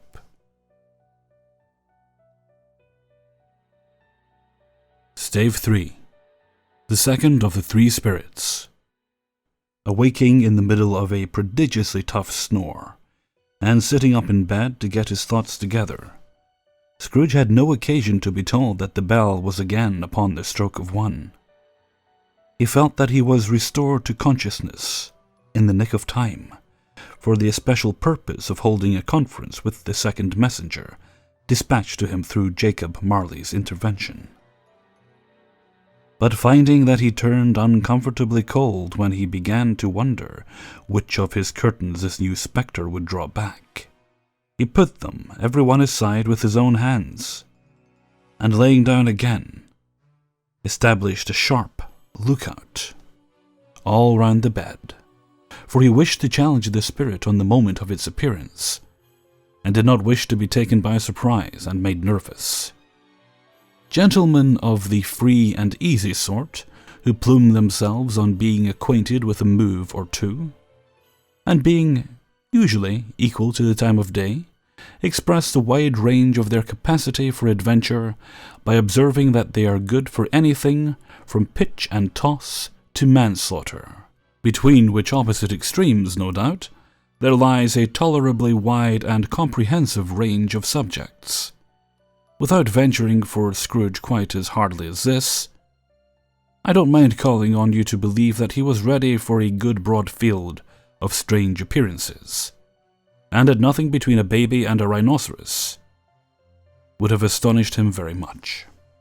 Now, being prepared for almost anything, he was not by any means prepared for nothing, and, consequently, when the bell struck 1, and no shape appeared, he was taken with a violent fit of trembling. 5 minutes, 10 minutes, a quarter of an hour went by, yet nothing came. All this time he lay upon the bed, the very core and centre of a blaze of ruddy light, which streamed upon it when the clock proclaimed the hour, and which, being only light, was more alarming than a dozen ghosts, as he was powerless to make out what it meant, or would be at, and was sometimes apprehensive that he might be at that very moment an interesting case of spontaneous combustion, without having the consolation of knowing it. At last, however, he began to think, as you or I would have thought at first, for it is always the person not in the predicament who knows what ought to have been done in it, and would unquestionably have done it too, at last. I say, he began to think that the source and secret of this ghostly light may be in the adjoining room. From whence, on further tracing it, it seemed to shine. This idea taking full possession of his mind, he got up softly and shuffled in his slippers to the door. The moment Scrooge's hand was on the lock, a strange voice called him by his name, and made him enter. He obeyed. It was his own room, there was no doubt about that, but it had undergone a surprising transformation. The walls and ceiling were so hung with living green that it looked a perfect grove, from every part of which bright gleaming berries glistened, the crisp leaves of holy mistletoe and ivy reflected back the light, as if so many little mirrors had been scattered there, and such a mighty blaze went roaring up the chimney as that dull petrification of a hearth had never known in Scrooge's time, or Marley's, or for many and many a winter season gone. Heaped upon the floor, to form a kind of throne, were turkeys, geese, game, poultry, brawn, great joints of meat, sucking pigs, long wreaths of sausages, mince pies, plum puddings, barrels of oysters, red-hot chestnuts, cherry-cheeked apples, juicy oranges, luscious pears, immense 12th cakes, and seething bowls of punch that made the chamber dim with their delicious steam. In easy state upon this couch, there sat a jolly giant, glorious to see, who bore a glowing torch, in shape not unlike Plenty's horn, and held it up, high up, to shed its light on Scrooge, as he came peeping round the corner. "Come in," said the ghost. "Come in, and know me better, man." Scrooge answered timidly, and hung his head before the spirit.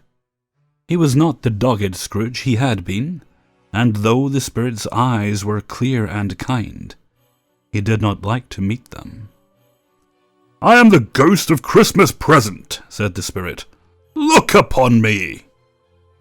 Scrooge reverently did so. It was clothed in one simple green robe or mantle, bordered with white fur.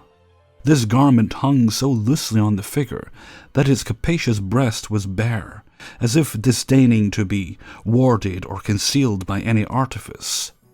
Its feet, observable beneath the ample folds of the garment, were also bare, and on its head it wore no other covering than a holly wreath, set here and there with shining icicles.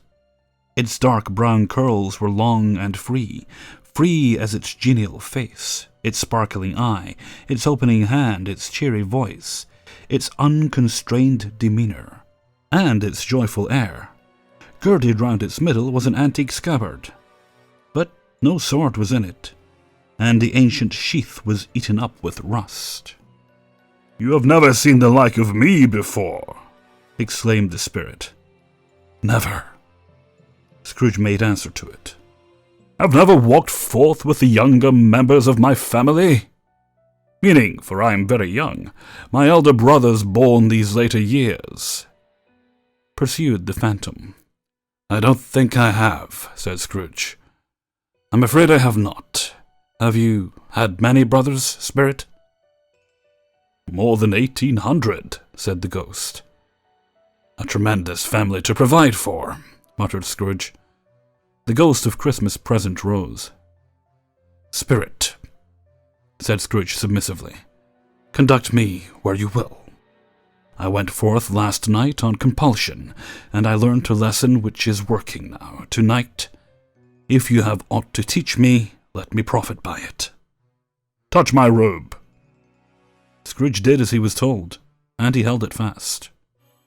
Holly, mistletoe, red berries, ivy, turkeys, geese, game, poultry, brawn, meat, pigs, sausages, oysters, pies, puddings, fruit, and punch. All vanished instantly. So did the room, the fire, the ruddy glow, the hour of night, and they stood in the city streets on Christmas morning, where, for the weather was severe, the people made a rough but brisk and not unpleasant kind of music, in scraping the snow from the pavement in front of their dwellings. and from the tops of their houses, whence it was mad delight to the boys to see it come plumping down into the road below, and splitting into artificial little snowstorms. The house fronts looked black enough, and the windows blacker, contrasting with the smooth white sheet of snow upon the roofs, and with the dirtier snow upon the ground, which last deposit had been ploughed up in deep furrows by the heavy wheels of carts and wagons, furrows that crossed and recrossed each other hundreds of times where the great streets branched off, and made intricate channels hard to trace in the thick yellow mud and icy water. The sky was gloomy, and the shortest streets were choked up with a dingy mist, half thawed, half frozen, whose heavier particles descended in a shower of sooty atoms, as if all the chimneys in Great Britain had by one consent caught fire and were blazing away to their dear hearts' content. There was nothing very cheerful in the climate or the town, and yet there was an air of cheerfulness abroad that the clearest summer air and brightest summer sun might have endeavoured to diffuse in vain. For the people who were shovelling away on the housetops were jovial and full of glee, calling out to one another from the parapets, and now and then exchanging a facetious snowball, better-natured missile far than many a wordy jest, laughing heartily if it went right and not less heartily if it went wrong. The poulterers' shops were still half open, and the fruiterers were radiant in their glory. There were great round pot-bellied baskets of chestnuts, shaped like the waistcoats of jolly old gentlemen, lolling at the doors and tumbling out into the street, in their apoplectic opulence. There were ruddy, brown-faced, broad-girthed Spanish onions, shining in the fatness of their growth like Spanish friars, and winking from their shelves in wanton slyness at the girls as they went by, and glanced demurely at the hung-up mistletoe. There were pears and apples clustered high in blooming pyramids.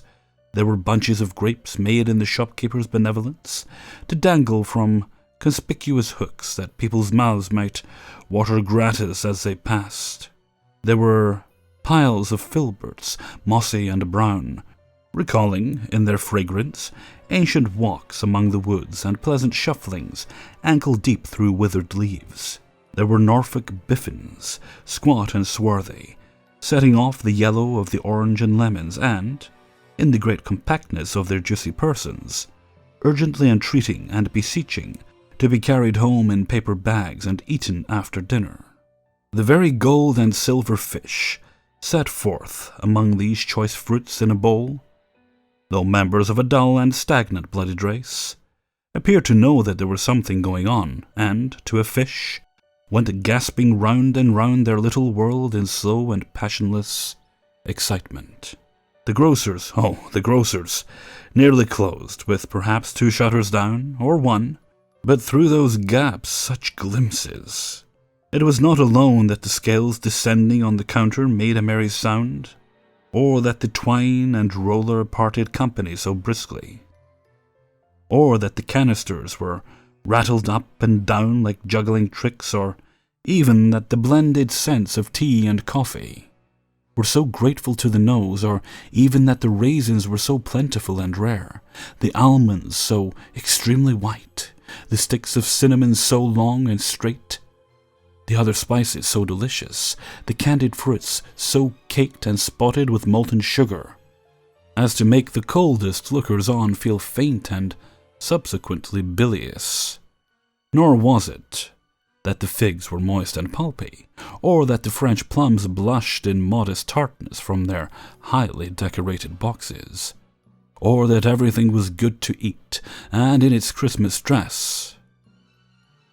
But the customers were all so hurried and so eager in the hopeful promise of the day, that they tumbled up against each other at the door, crashing their wicker baskets wildly, and left their purchases upon the counter, and came running back to fetch them, and committed hundreds of the like mistakes, in the best humour possible, while the grocer and his people were so frank and fresh that the polished hearts with which they fastened their aprons behind might have been their own worn outside for general inspection, and for Christmas dolls to peck at if they chose. But soon the steeples called the good people all to church and chapel, and away they came, flocking through the streets in their best clothes and with their gayest faces. And at the same time there emerged from scores of by-streets, lanes and nameless turnings, innumerable people, carrying their dinners to the bakers' shops. The sight of these poor revellers appeared to interest the spirit very much, for he stood with Scrooge in a baker's doorway, and taking off the covers as their bearers passed, sprinkled incense on their dinners from his torch. And it was a very uncommon kind of torch, for once or twice, when there were angry words between some dinner carriers who had jostled each other, he shed a few drops of water on them from it, and their good humour was restored directly. For they said it was a shame to quarrel upon Christmas Day, and so it was. God love it, so it was. In time the bells ceased, and the bakers were shut up, and yet there was a genial shadowing forth of all these dinners and the progress of their cooking in the thawed blotch of wet above each baker's oven, where the pavement smoked as if the stones were cooking too. "Is there a particular flavour in what you sprinkle from your torch?" asked Scrooge. "There is, my own." "Would it apply to any kind of dinner on this day?" asked Scrooge. "To any kindly given. To a poor one most." "Why to a poor one most?" asked Scrooge. "Because it needs it most." "Spirit," said Scrooge, after a moment's thought, "I wonder you, of all beings in the many worlds about us, should desire to cramp these people's opportunities of innocent enjoyment." "I!" cried the spirit. "You would deprive them of their means of dining every 7th day, often the only day in which they can be said to dine at all," said Scrooge, "wouldn't you?" "I!" cried the spirit. "You seek to close these places on the 7th day," said Scrooge, "and it comes to the same thing." "I seek!" exclaimed the spirit. "Forgive me if I am wrong." "It has been done in your name, or at least that of your family," said Scrooge.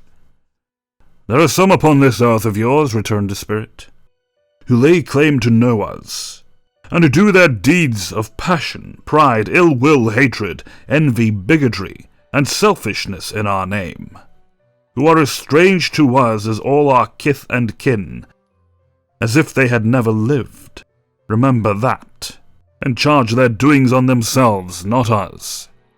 Scrooge promised he would, and they went on, invisible as they had been before, into the suburbs of the town. It was a remarkable quality of the ghost, which Scrooge had observed at the baker's, that, notwithstanding his gigantic size, he could accommodate himself to any place with ease, and that he stood beneath the low roof quite as gracefully and like a supernatural creature as it was possible he could have done in any lofty hall. And perhaps it was the pleasure the good spirit had in showing off this power of his, or else it was his own kind, generous, hearty nature, and his sympathy with all poor men, that led him straight to Scrooge's clerks. For there he went, and took Scrooge with him, holding to his robe, and on the threshold of the door the spirit smiled, and stopped to bless Bob Cratchit's dwelling with the sprinkling of his torch. Think of that. Bob had but 15, Bob a week himself. He pocketed on Saturdays but 15 copies of his Christian name, and yet the ghost of Christmas present blessed his 4-roomed house. Then up rose Mrs. Cratchit, Cratchit's wife, dressed out but poorly in a twice-turned gown, but brave in ribbons, which are cheap and make a goodly show for 6pence. And she laid the cloth, assisted by Belinda Cratchit, the second of her daughters, also brave in ribbons, while Master Peter Cratchit plunged a fork into the saucepan of potatoes, and getting the corners of his monstrous shirt-collar, Bob's private property, conferred upon his son and heir in honour of the day, into his mouth, rejoiced to find himself so gallantly attired, and yearned to show his linen in the fashionable parks. And now 2 smaller Cratchits, boy and girl, came tearing in, screaming that outside the baker's they had smelt goose, and known it for their own, and basking in luxurious thoughts of sage and onion, these young Cratchits danced about the table, and exalted Master Peter Cratchit to the skies, while he, not proud, although his colours nearly choked him, blew the fire, until the slow potatoes bubbling up knocked loudly at the saucepan lid to be let out and peeled. "What has ever got your precious father, then?" said Mrs. Cratchit, "and your brother Tiny Tim? And Martha weren't as late as last Christmas Day by half an hour." "Here's Martha, mother," said a girl, appearing as she spoke. "Here's Martha, mother," cried the two young Cratchits. "Hurrah! There's such a goose, Martha!" "Why, bless your heart alive, my dear, how late you are!" said Mrs. Cratchit, kissing her a dozen times, and taking off her shawl and bonnet for her with officious zeal. "We'd a deal of work to finish up last night," replied the girl, "and had to clear away this morning, mother." "Well, never mind so long as you are come," said Mrs. Cratchit. "Sit ye down before the fire, my dear, and have a warm. Lord bless ye." "No, no, there's father coming," cried the two young Cratchits, who were everywhere at once. "Hide, Martha, hide." So Martha hid herself, and in came little Bob, the father, with at least 3 feet of comforter, exclusive of the fringe, hanging down before him, and his threadbare clothes darned up and brushed to look seasonable, and Tiny Tim upon his shoulder. Alas for Tiny Tim! He bore a little crutch, and had his limbs supported by an iron frame. "Why, where's our Martha?" said Bob Cratchit, looking around. "Not coming," said Mrs. Cratchit. "Not coming?" said Bob with a sudden declination in his high spirits, for he had been Tim's blood horse all the way from the church, and had come home rampant. "Not coming upon Christmas Day?" Martha didn't like to see him disappointed, if it were only in joke, so she came out prematurely from behind the closet door, and ran into his arms, while the two young Cratchits hustled Tiny Tim and bore him off to the wash-house, that he might hear the puddin' singing in the copper. "And how did little Tim behave?"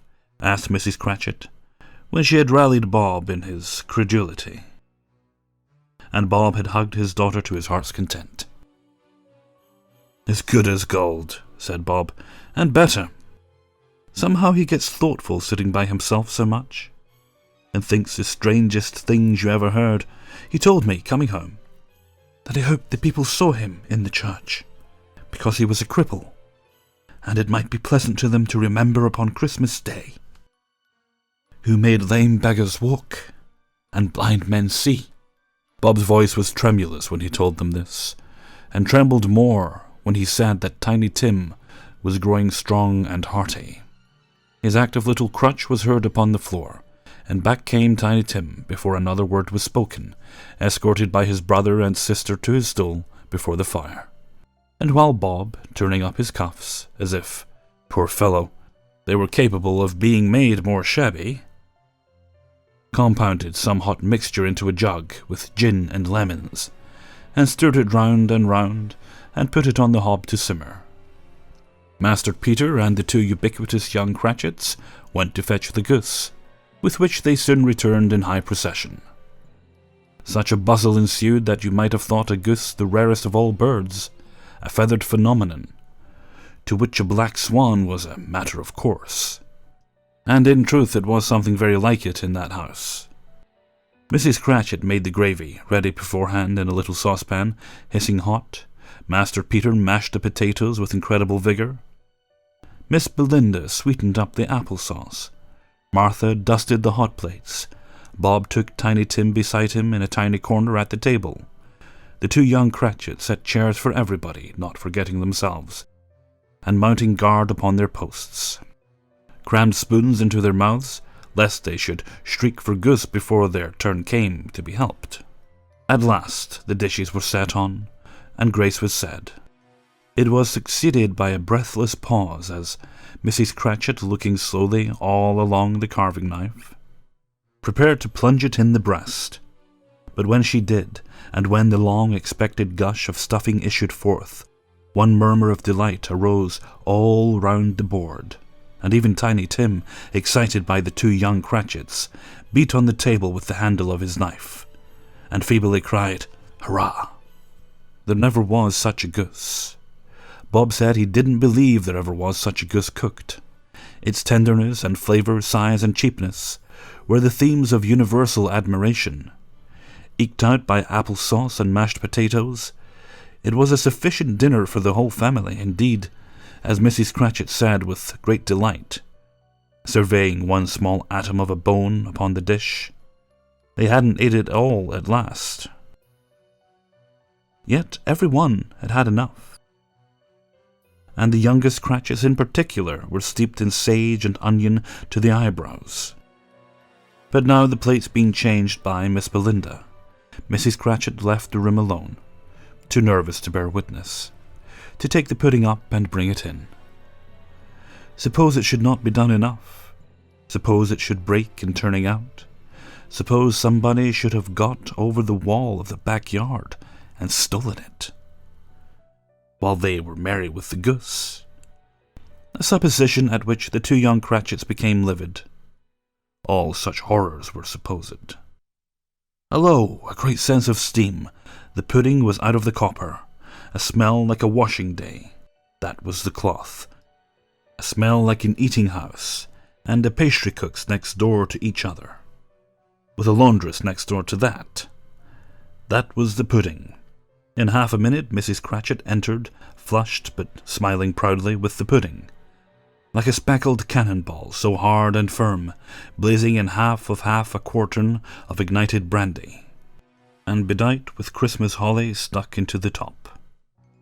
"Oh, a wonderful pudding," Bob Cratchit said, and calmly too, that he regarded it as the greatest success achieved by Mrs. Cratchit since their marriage. Mrs. Cratchit said that now the weight was off her mind, she would confess she had her doubts about the quantity of flour. Everybody had something to say about it, but nobody said or thought it was at all a small pudding for a large family. It would have been flat heresy to do so. Any Cratchit would have blushed to hint such a thing. At last the dinner was all done, the cloth was cleared, the hearth swept, and the fire made up. The compound in the jug being tasted, and considered perfect, apples and oranges were put upon the table, and a shovel full of chestnuts on the fire. Then all the Cratchit family drew round the hearth, in what Bob Cratchit called a circle, meaning half a one, and at Bob Cratchit's elbow stood the family display of glass, 2 tumblers, and a custard cup without a handle. These held hot stuff from the jug, however, as well as golden goblets would have done, and Bob served it out with beaming looks, while the chestnuts on the fire sputtered and cracked noisily. Then Bob proposed, "A Merry Christmas to us all, my dears. God bless us," which all the family re-echoed. "God bless us, every one," said Tiny Tim, the last of all. He sat very close to his father's side upon his little stool. Bob held his withered little hand in his, as if he loved the child and wished to keep him by his side, and dreaded that he might be taken from him. "Spirit," said Scrooge with an interest he had never felt before, "tell me if Tiny Tim will live." "I see a vacant seat," replied the ghost, "in the poor chimney corner, and a crutch without an owner, carefully preserved. If these shadows remain unaltered by the future, the child will die." "No, no," said Scrooge. "Oh no, kind spirit, say he will be spared." "If these shadows remain unaltered by the future, none other of my race," returned the ghost, "will find him here." "What then?" "If he be like to die, he had better do it, and decrease the surplus population." Scrooge hung his head to hear his own words quoted by the spirit, and was overcome with penitence and grief. "Man," said the ghost, "if man you be in heart, not adamant, forbear that wicked cant until you have discovered what the surplus is and where it is. Will you decide what men shall live, what men shall die? It may be, in the sight of heaven, You are more worthless and less fit to live than millions like this poor man's child. Oh God! To hear the insect on the leaf pronouncing on thee too much life among his hungry brothers in the dust. Scrooge bent before the ghost's rebuke, and trembling cast his eyes upon the ground. But he raised them speedily, on hearing his own name. "Mr. Scrooge," said Bob. "I'll give you Mr. Scrooge, the founder of the feast." "The founder of the feast, indeed," cried Mrs. Cratchit, reddening. "I wish I had him here. I'd give him a piece of my mind to feast upon. And I'd hope he'd have a good appetite for it." "My dear," said Bob, "the children. Christmas Day." "It should be Christmas Day, I am sure," she said, "on which one drinks the health of such an odious, stingy, hard, unfeeling man as Mr. Scrooge. You know he is, Robert. Nobody knows it better than you do, poor fellow." "My dear," said Bob's mild answer, "Christmas Day." "I'll drink his health for your sake, and the day's," said Mrs. Cratchit, "not for his. Long life to him, a Merry Christmas and a Happy New Year. He'll be very merry and very happy, I have no doubt." The children drank the toast after her. It was the first of their proceedings which had no heartiness. Tiny Tim drank it last of all, but he didn't care twopence for it. Scrooge was the ogre of the family. The mention of his name cast a dark shadow on the party, which was not dispelled for full 5 minutes. After it had passed away, they were 10 times merrier than before, from the mere relief of Scrooge the Baleful being done with. Bob Cratchit told them how he had a situation in his eye for Master Peter, which could bring in, if obtained, full 5 and 6pence weekly. The 2 young Cratchits laughed tremendously at the idea of Peter's being a man of business, and Peter himself looked thoughtfully at the fire from between his collars, as if he were deliberating what particular investments he should favour when he came into the receipt of that bewildering income. Martha, who was a poor apprentice at a milliner's, then told him what kind of work she had to do, and how many hours she worked at a stretch, and how she meant to lie abed tomorrow morning for a good long rest, tomorrow being a holiday she passed at home, and how she had seen a countess and a lord some days before, and how the lord was much about as tall as Peter, at which Peter pulled up his collar so high that you couldn't have seen his head if you had been there. All this time the chestnuts and the jug went round, and by they had a song about a lost child travelling in the snow from Tiny Tim, who had a plaintive little voice, and sang it very well indeed. There was nothing of high mark in this. They were not a handsome family, they were not well dressed. Their shoes were far from being waterproof, their clothes were scanty, and Peter might have known, and very likely did, the inside of a pawnbroker's, but they were happy, grateful, pleased with one another, and contented with the time. And when they faded, and looked happier yet in the bright sprinklings of the spirit's torch at parting, Scrooge had his eye upon them, and especially on Tiny Tim, until the last. By this time it was getting dark, and snowing pretty heavily, and as Scrooge and the spirit went along the streets, the brightness of the roaring fires in kitchens, parlours, and all sorts of rooms was wonderful. Here the flickering of the blaze showed preparations for a cosy dinner, with hot plates baking through and through before the fire, and deep red curtains ready to be drawn to shut out cold and darkness. There all the children of the houses were running out into the snow to meet their married sisters, brothers, cousins, uncles, aunts, and be the first to greet them. Here again were shadows on the window blind of guests assembling, and there a group of handsome girls all hooded and fur-booted, and all chattering at once, tripped lightly off to some other neighbour's house, where woe upon the single man who saw them enter. Artful witches, well, they knew it, in a glow. But if you had judged from the numbers of people on their way to friendly gatherings, you might have thought that no one was at home to give them welcome when they got there, instead of every house expecting company, and piling up its fires half chimney high. Blessings on it! How the ghost exulted! How it bared its breadth of breast, and opened its capacious palm, and floated on, outpouring with a generous hand, his bright and harmless mirth on everything within its reach.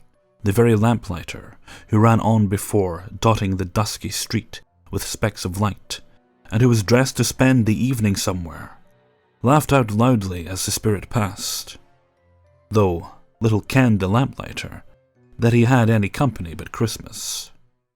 And now, without a word of warning from the ghost, they stood upon a bleak and desert moor, where monstrous masses of rude stone were cast about, as though it were the burial place of giants, and water spread itself wheresoever it lasted, or would have done so, but for the frost that held it prisoner. And nothing grew but moss, and furze and coarse rank grass. Down in the west the setting sun had left a streak of fiery red, which glared upon the desolation for an instant like a sullen eye, and frowning lower, lower, lower yet, was lost in the thick gloom of darkest night. "What place is this?" asked Scrooge. "A place where miners live, who labour in the bowels of the earth," returned the spirit. "But they know me. See!" A light shone from the window of a hut, and swiftly they advanced towards it, passing through the wall of mud and stone. They found a cheerful company assembled round a glowing fire, an old man, and woman with their children and their children's children, and another generation beyond that, all decked out gaily in their holiday attire. The old man, in a voice that seldom rose above the howling of the wind upon the barren waste, was singing them a Christmas song. It had been a very old song when he was a boy, and from time to time they all joined in the chorus, so surely as they raised their voices, the old man got quite blithe and loud, and so surely as they stopped, his vigour sank again. The spirit did not tarry there, but bade Scrooge hold his robe, and passing on above a moor, sped. Whither? Not to sea. To Scrooge's horror, looking back, he saw the last of the land, a frightful range of rocks behind them, and his ears were deafened by the thundering of water, as it rolled and roared and raged among the dreadful caverns it had worn, and fiercely tried to undermine the earth. Built upon a dismal reef of sunken rocks, some league or so from the shore on which the waters chafed and dashed the wild year through, there stood a solitary lighthouse. Great heaps of seaweed clung to its base, and storm birds, born of the wind one might suppose, as seaweed of the water, rose and fell about it like waves they skimmed. But even here, 2 men who watched the light had made a fire, that through the loophole in the thick stone wall shed out a ray of brightness on the awful sea, joining their horny hands over a rough table at which they sat. They wished each other Merry Christmas in their can of grog. And one of them, the elder too, with his face all damaged and scarred with hard weather, as the figurehead of an old ship might be, struck up a sturdy song that was like a gale in itself. Again the ghost sped on, above the black and heaving sea, on, until being far away, as he told Scrooge, from any shore, they lighted on a ship. They stood beside the helmsman, at the wheel. They looked out in the bow, the officers who had the watch, dark, ghostly figures in their several stations, but every man among them hummed a Christmas tune, or had a Christmas thought, or spoke below his breath to his companion of some bygone Christmas day, with homeward hopes belonging to it. And every man on board, waking or sleeping, good or bad, had a kinder word for another on that day than on any day in the year, and had shared to some extent in its festivities, and had remembered those he cared for at a distance, and had known that they delighted to remember him. It was a great surprise to Scrooge, while listening to the moaning of the wind, and thinking what a solemn thing it was to move on through the lonely darkness over an unknown abyss, whose depths were secrets as profound as death. It was a great surprise to Scrooge, while thus engaged, to hear a hearty laugh.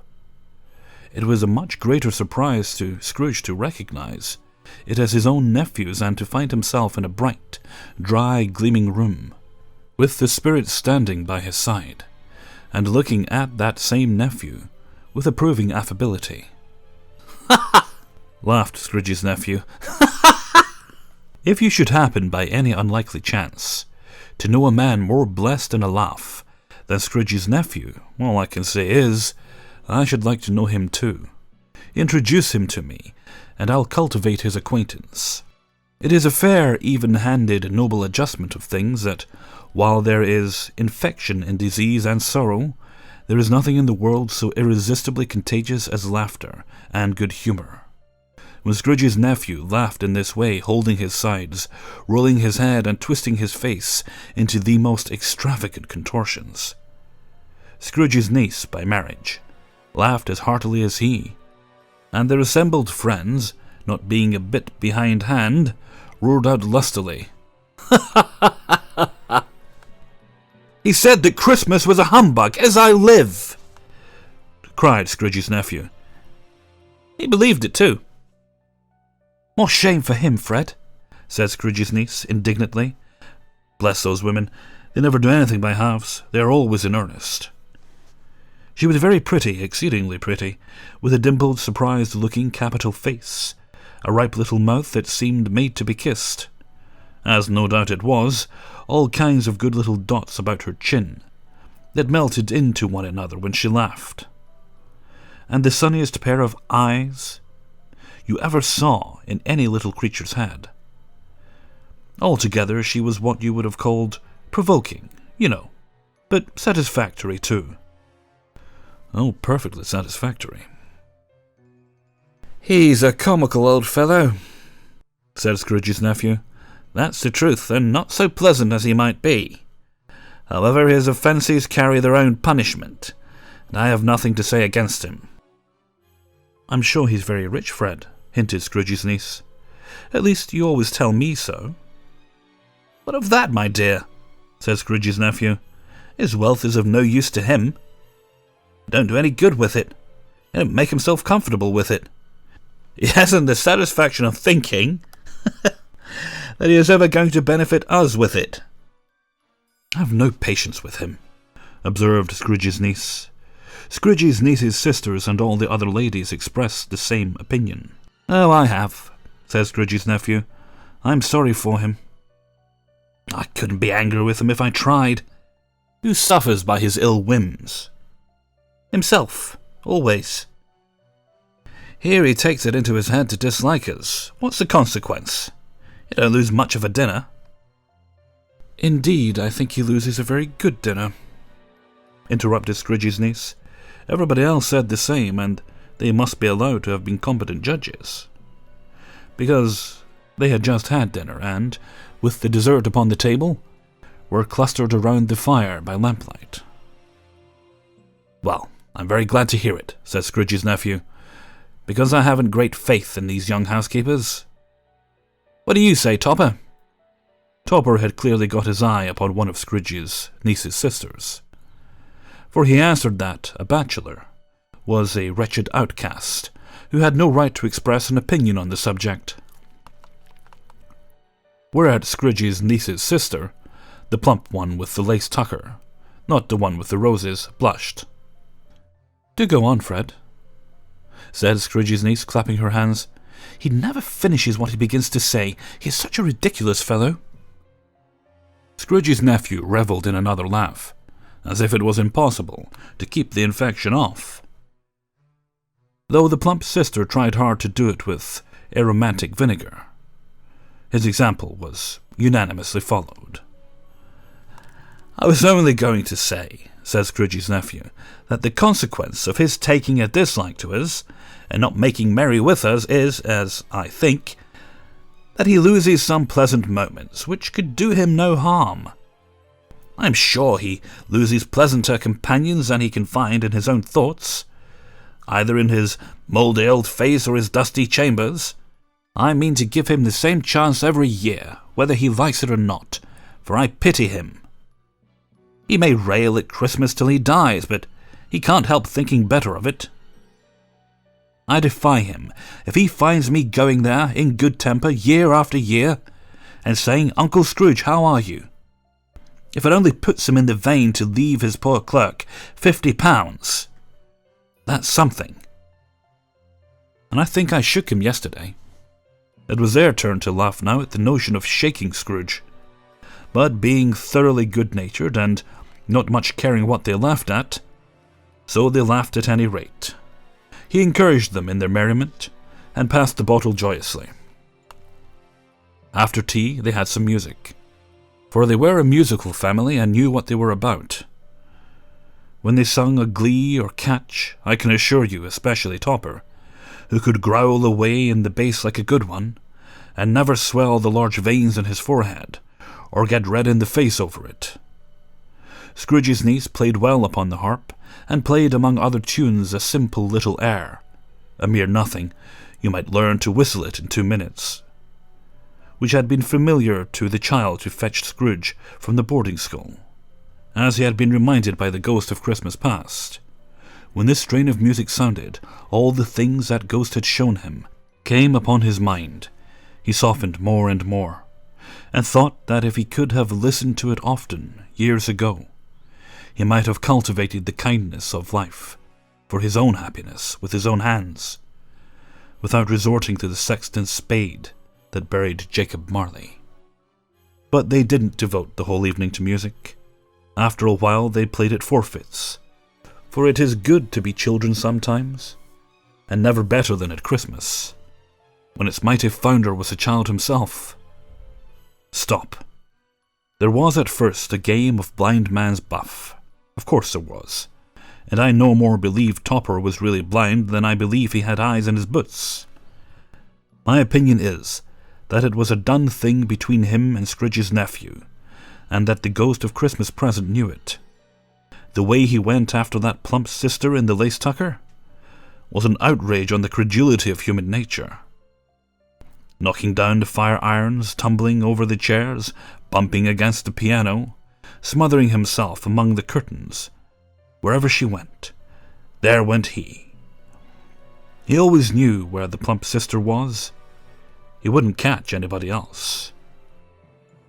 If you had fallen up against him, as some of them did, on purpose, he would have made a feint of endeavouring to seize you, which would have been an affront to your understanding, and would instantly have sidled off in the direction of the plump sister.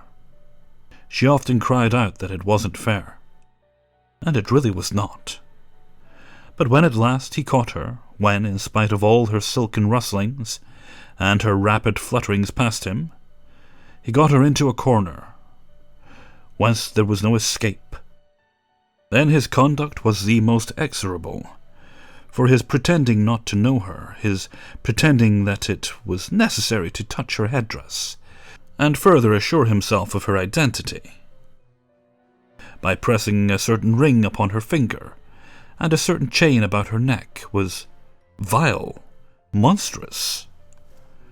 No doubt she told him her opinion of it when, another blind man being in office, they were so very confidential together behind the curtains. Scrooge's niece was not one of the blind man's buff party, but was made comfortable with a large chair and a footstool in a snug corner, where the ghost and Scrooge were close behind her. But she joined in the forfeits, and loved her love to admiration with all the letters of the alphabet. Likewise at the game of how, when, and where she was very great, and to the secret joy of Scrooge's nephew, beat her sisters hollow, though they were sharp girls too, as Topper could have told you.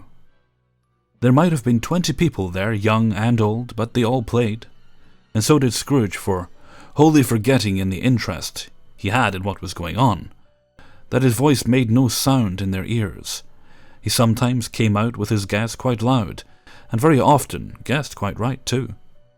For the sharpest needle, best Whitechapel, warranted not to cut in the eye, was not sharper than Scrooge, blunt as he took it in his head to be. The ghost was greatly pleased to find him in this mood, and looked upon him with such favour, that he begged like a boy to be allowed to stay until the guest departed. But this the spirit said could not be done. "Here is a new game," said Scrooge. "1 half-hour, spirit, only one." It was a game called Yes and No, where Scrooge's nephew had to think of something, and the rest must find out, he only answering to their questions yes or no, as the case was. The brisk fire of questioning to which he was exposed elicited from him that he was thinking of an animal, a live animal, rather a disagreeable animal, a savage animal, an animal that growled and grunted sometimes, and talked sometimes, and lived in London, and walked about the streets, and wasn't made a show of, and wasn't led by anybody, and didn't live in a menagerie, and was never killed in a market, and was not a horse, or an ass, or a cow, or a bull, or a tiger, or a dog, or a pig, or a cat, or a bear. At every fresh question that was put to him, this nephew burst out into a fresh roar of laughter, and was so inexpressibly tickled that he was obliged to get up off the sofa and stamp. At last, the plump sister, falling into a similar state, cried out, "I found it! I know what it is, Fred! I know what it is!" "What is it?" cried Fred. "It's your Uncle Scrooge!" Which it certainly was. Admiration was the universal sentiment, though some objected that the reply to "Is it a bear?" ought to have been "Yes," insomuch as an answer in the negative was sufficient to have diverted their thoughts from Mr. Scrooge, supposing they had ever had any tendency that way. "He has given us plenty of merriment, I am sure," said Fred, "and it would be ungrateful not to drink his health. Here is a glass of mulled wine, ready to our hand at the moment. And I say, Uncle Scrooge." "Well, Uncle Scrooge," they cried, "a Merry Christmas and a Happy New Year to the old man, whatever he is," said Scrooge's nephew. "He wouldn't take it from me, but he may have it nevertheless. Uncle Scrooge." Uncle Scrooge had imperceptibly become so gay and light of heart that he would have pledged the unconscious company in return, and thanked them in an inaudible speech if the ghosts had given him time. But the whole scene passed off in the breach of the last word spoken by his nephew, and he and the spirit were again upon their travels. Much they saw, and far they went, and many homes they visited, but always with a happy end. The spirits stood beside sick beds, and they were cheerful, on foreign lands, and they were close at home, by struggling men, and they were patient with their greater hope, by poverty, and it was rich, in almshouse, hospital, and jail, in misery's every refuge, where vain man in his little brief authority had not made fast the door, and barred the spirit out. He left his blessing, and taught Scrooge his precepts. It was a long night, if it were only a night, but Scrooge had his doubts of this, because the Christmas holidays appeared to be condensed into the space of time they passed together. It was strange, too, that while Scrooge remained unaltered in his outward form, the ghost grew older, clearly older. Scrooge had observed this change, but never spoke of it, until they left the children's 12th night party, when, looking at the spirit as they stood together in an open place, he noticed that its hair was grey. "Are spirits' lives so short?" asked Scrooge. "My life upon this globe is very brief," replied the ghost. "It ends tonight." "Tonight!" cried Scrooge. "Tonight at midnight. Hark! The time is drawing near." The chimes were ringing the 11:15 at that moment. "Forgive me if I am not justified in what I ask," said Scrooge, looking intently at the spirit's robe, "but I see something strange, and not belonging to yourself, protruding from your skirts. Is it a foot or a claw?" "It might be a claw, for the flesh there is upon it," was the spirit's sorrowful reply. "Look here." From the foldings of its robe, it brought 2 children, wretched, abject, frightful, hideous, miserable. They knelt down at its feet and clung upon the outside of its garment. "Oh man, look here, look down here," exclaimed the ghost. They were a boy and girl, yellow, meagre, ragged, scowling, wolfish, but prostrate too in their humility. Where graceful youth should have filled their features out and touched them with his freshest tints, a stale and shriveled hand like that of age had pinched and twisted them and pulled them into shreds. Where angels might have sat enthroned, devils lurked and glared out menacing. No change, no degradation, no perversion of humanity in any grade, through all the mysteries of wonderful creation, has monsters half so horrible and dread. Scrooge started back, appalled. Having them shown to him in this way, he tried to say they were fine children, but the words choked themselves rather than be parties to a lie of such enormous magnitude. "Spirit, are they yours?" Scrooge could say no more. "They are man's," said the spirit, looking down upon them, "and they cling to me, appealing from their fathers. This boy is ignorance. This girl is want. Beware them both and all of their degree. But most of all, beware this boy, for on his brow I can see written which is doom, unless the writing be erased." "Deny it," cried the spirit, stretching out its hand towards the city. "Slander those who tell it ye, admit it for your facetious purposes, and make it worse, and bide the end." "Have they no refuge or resource?" cried Scrooge. "Are there no prisons?" said the spirit, turning on him for the last time with his own words. "Are there no workhouses?" The bell struck 12. Scrooge looked about him for the ghost, and saw it not.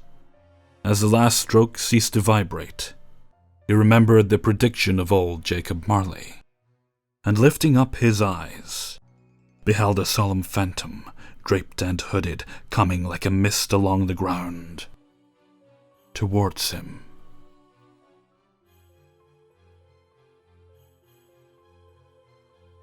Stave 4, the last of the spirits. The phantom slowly, gravely, silently approached. When it came near him, Scrooge bent down upon his knee, for in the very air through which this spirit moved, it seemed to scatter gloom and mystery. It was shrouded in a deep black garment, which concealed its head, its face, its form, and left nothing of it visible save one outstretched hand. But for this it would have been difficult to detach its figure from the night, and separate it from the darkness by which it was surrounded. He felt that it was tall and stately when it came beside him, and that its mysterious presence filled him with a solemn dread. He knew no more, for the spirit neither spoke nor moved. "Am I in the presence of the ghost of Christmas yet to come?" said Scrooge. The spirit answered not, but pointed onward with its hand.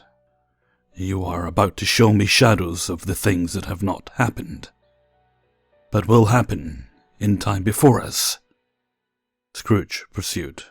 "Is that so, spirit?" The upper portion of the garment was contracted for an instant in its folds, as if the spirit had inclined its head. That was the only answer he received. Although well used to ghostly company by this time, Scrooge feared the silent shape so much that his legs trembled beneath him, and he found that he could hardly stand when he prepared to follow it. The spirit paused a moment, as observing his condition, and giving him time to recover. But Scrooge was all the worse for this. It thrilled him with a vague, uncertain horror, to know that behind the dusky shroud there were ghostly eyes, intently fixed upon him, while he, though he stretched his own to the utmost, could see nothing but a spectral hand, and one great heap of black, "Ghost of the future," he exclaimed, "I fear you more than any spectre I have seen. But as I know your purpose is to do me good, as I hope to live to be another man from what I was, I am prepared to bear you company, and do it with a thankful heart. Will you not speak to me?" It gave him no reply. The hand was pointed straight before them. "Lead on," said Scrooge. "Lead on, the night is waning fast, and it is precious time to me, I know. Lead on, spirit." The phantom moved away as it had come towards him. Scrooge followed in the shadow of its dress, which bore him up, he thought, and carried him along. They scarcely seemed to enter the city, for the city rather seemed to spring up about them, and encompass them in its own act.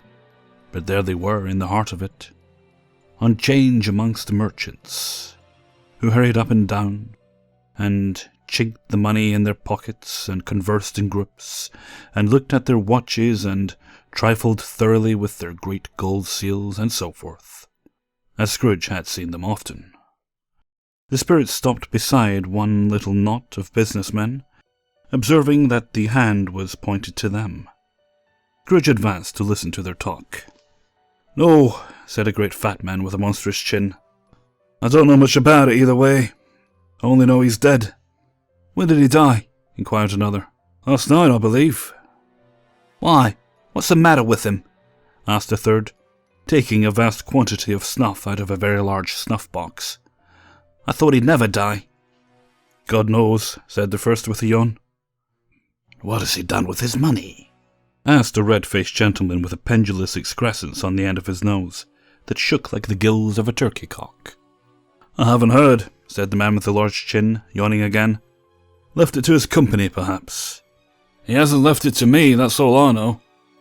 This pleasantry was received with a general laugh. "It's likely to be a very cheap funeral," said the same speaker, "for upon my life I don't know if anybody to go to it. Suppose we make up a party and volunteer." "I don't mind going if lunch is provided," observed the gentleman with the excrescence on his nose. "But I must be fed, if I make one." Another laugh. "Well, I am the most disinterested among you, after all," said the first speaker, "for I never wear black gloves, and I never eat lunch. But I'll offer to go if anybody else will. When I come to think of it, I'm not at all sure that I wasn't his most particular friend, for we used to stop and speak whenever we met. Bye-bye." Speakers and listeners strolled away, and mixed with other groups. Scrooge knew the men, and looked towards the spirit for an explanation. The phantom glided on into the street, his finger pointed to two persons meeting. Scrooge listened again, thinking that the explanation might lie there. He knew these men also, perfectly. These were men of business, very wealthy and of great importance. He had made a point of always standing well in their esteem, in a business point of view, that is, strictly in a business point of view. "How are you?" said one. "How are you?" returned the other. "Well," said the first, "Old Scratch has got his own at last, eh?" "So I am told," returned the second. "Cold, isn't it? Seasonable for Christmas time. You're not a skater, I suppose?" No, something else to think of. Good morning." Not another word. That was their meeting, their conversation, their parting. Scrooge was at first inclined to be surprised that the spirit should attach importance to conversations apparently so trivial, but feeling assured that they must have some hidden purpose, he set himself to consider what it was most likely to be. They could scarcely be supposed to have any bearing on the death of Jacob, his old partner, for that was the past, and this ghost's province was the future. Nor could he think of anyone immediately connected with himself, to whom he could apply them. But nothing doubting that, to whomever they applied, they had some latent moral for his own improvement, he resolved to treasure up every word he heard, and everything he saw, and especially to observe the shadow of himself when it appeared, for he had an expectation that the conduct of his future self would give him the clue he missed, and would render the solution of these riddles easy. He looked about him in that very place for his own image. But another man stood in his accustomed corner, and though the clock pointed to his usual time of day for being there, he saw no likeness of himself among the multitudes that poured in through the porch. It gave him little surprise, however, for he had been revolving in his mind a change of life, a thought, and hoped he saw his new-born resolutions carried out in this. Quiet and dark, beside him stood the phantom, with his outstretched hand. When he roused himself from his thoughtful quest, he fancied from the turn of the hand and its situation in reference to himself, that the unseen eyes were looking at him keenly. It made him shudder and feel very cold. They left the busy scene and went into an obscure part of the town, where Scrooge had never penetrated before, although he recognized its situation and its bad repute. They always were foul and narrow, the shops and houses wretched, the people half-naked, drunken, slipshod, ugly. Alleys and archways, like so many cesspools, disgorged their offences of smell and dirt and life upon straggling streets, and the whole quarter reeked with crime, with filth and misery. Far in this den of infamous resort, there was a low-browed, beetling shop below a penthouse roof, where iron, old rags, bottles, bones, and greasy offal were brought. Upon the floor within were piled up heaps of rusty keys, nails, chains, hinges, files, scales, weights, and refuse iron of all kinds. Secrets that few would like to scrutinize were bred and hidden in mountains of unseemly rags, masses of corrupted fat, and sepulchres of bones. Sitting in among the wares he dealt in by a charcoal stove made of old bricks was a grey-haired rascal, nearly 70 years of age, who had screened himself from the cold air without by a frowsy curtaining of miscellaneous tatters hung upon a line, and smoked his pipe in all the luxury of calm retirement. Scrooge and the Phantom came into the presence of this man, just as a woman with a heavy bundle slunk into the shop. But she had scarcely entered when another woman, similarly laden, came in too, and she was closely followed by a man in faded black, who was no less startled by the sight of them than they had been upon the recognition of each other, after a short period of blank astonishment, in which the old man with the pipe had joined them. They all three burst into a laugh. "Let the charwoman alone to be the first," cried she who had entered first. "Let the laundress alone be the second, and let the undertaker's man alone be the third. Look here, old Joe, here's a chance, if we haven't all three met here without meaning it." "You couldn't have met in a better place," said old Joe, removing his pipe from his mouth. "Come into the parlour. You were made free of it long ago, you know, and the other two ain't strangers. Stop till I shut the door of the shop. How it squeaks. There ain't such a rusty bit of metal in the place as its own hinges, I believe, and I'm sure there's no such old bones here as mine. We're all suitable to our calling. We're well matched. Come into the parlour. Come into the parlour." The parlour was the space behind the screen of rags.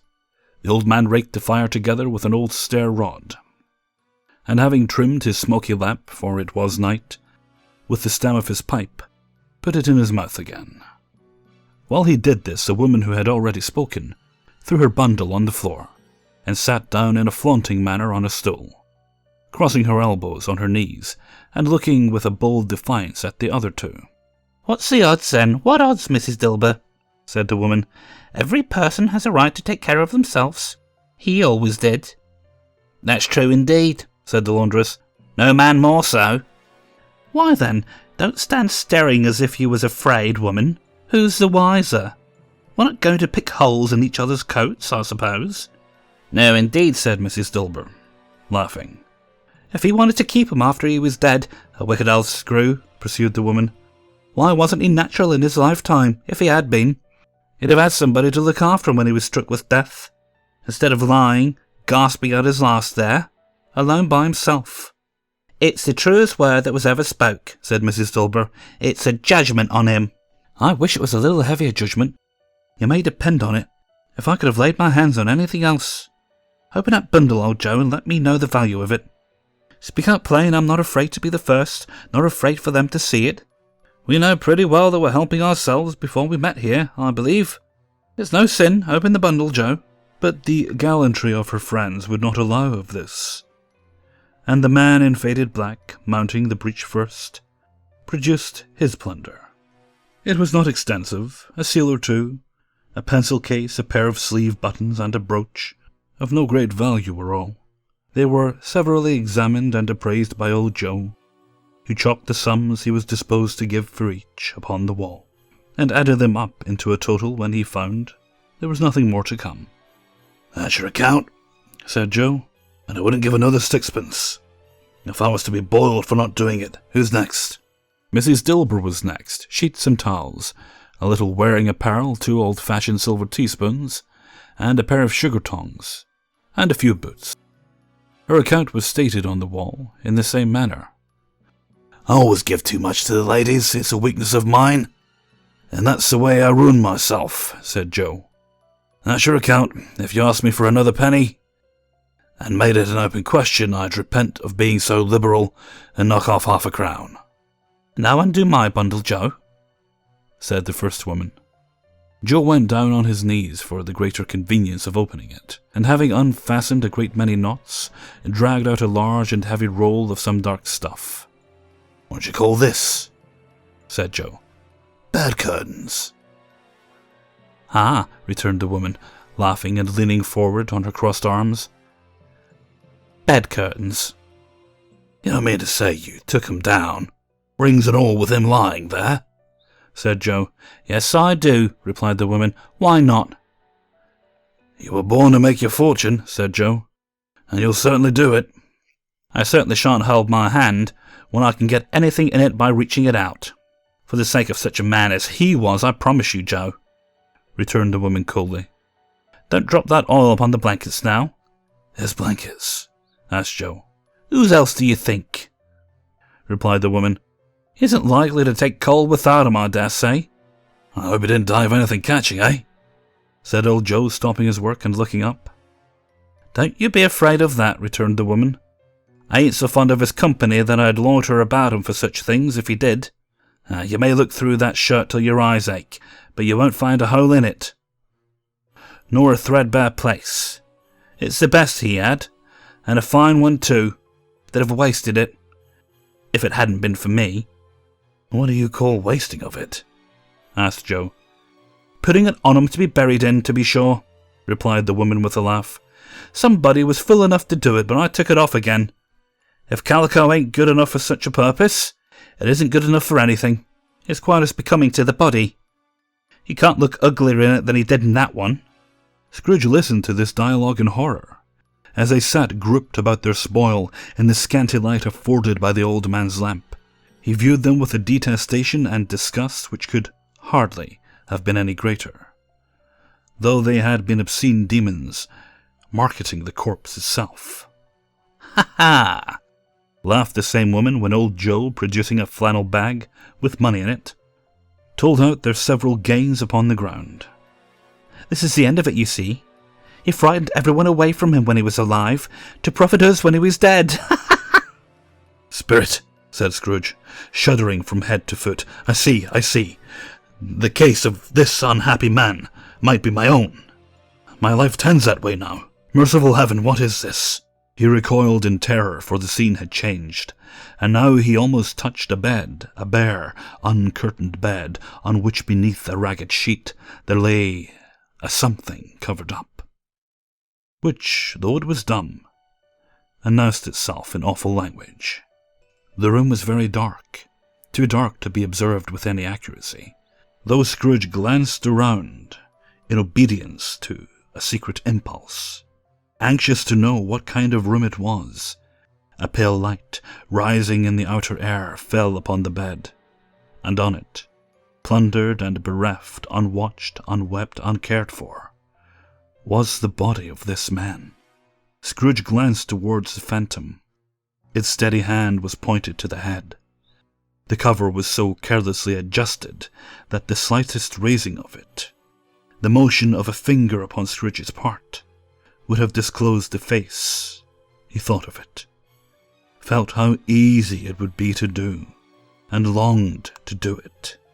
But he had no more power to withdraw the veil than to dismiss the spectre at his side. O cold, cold, rigid, dreadful death, set up thine altar here, and dress it with such terrors as thou hast at thy command. For this is thy dominion.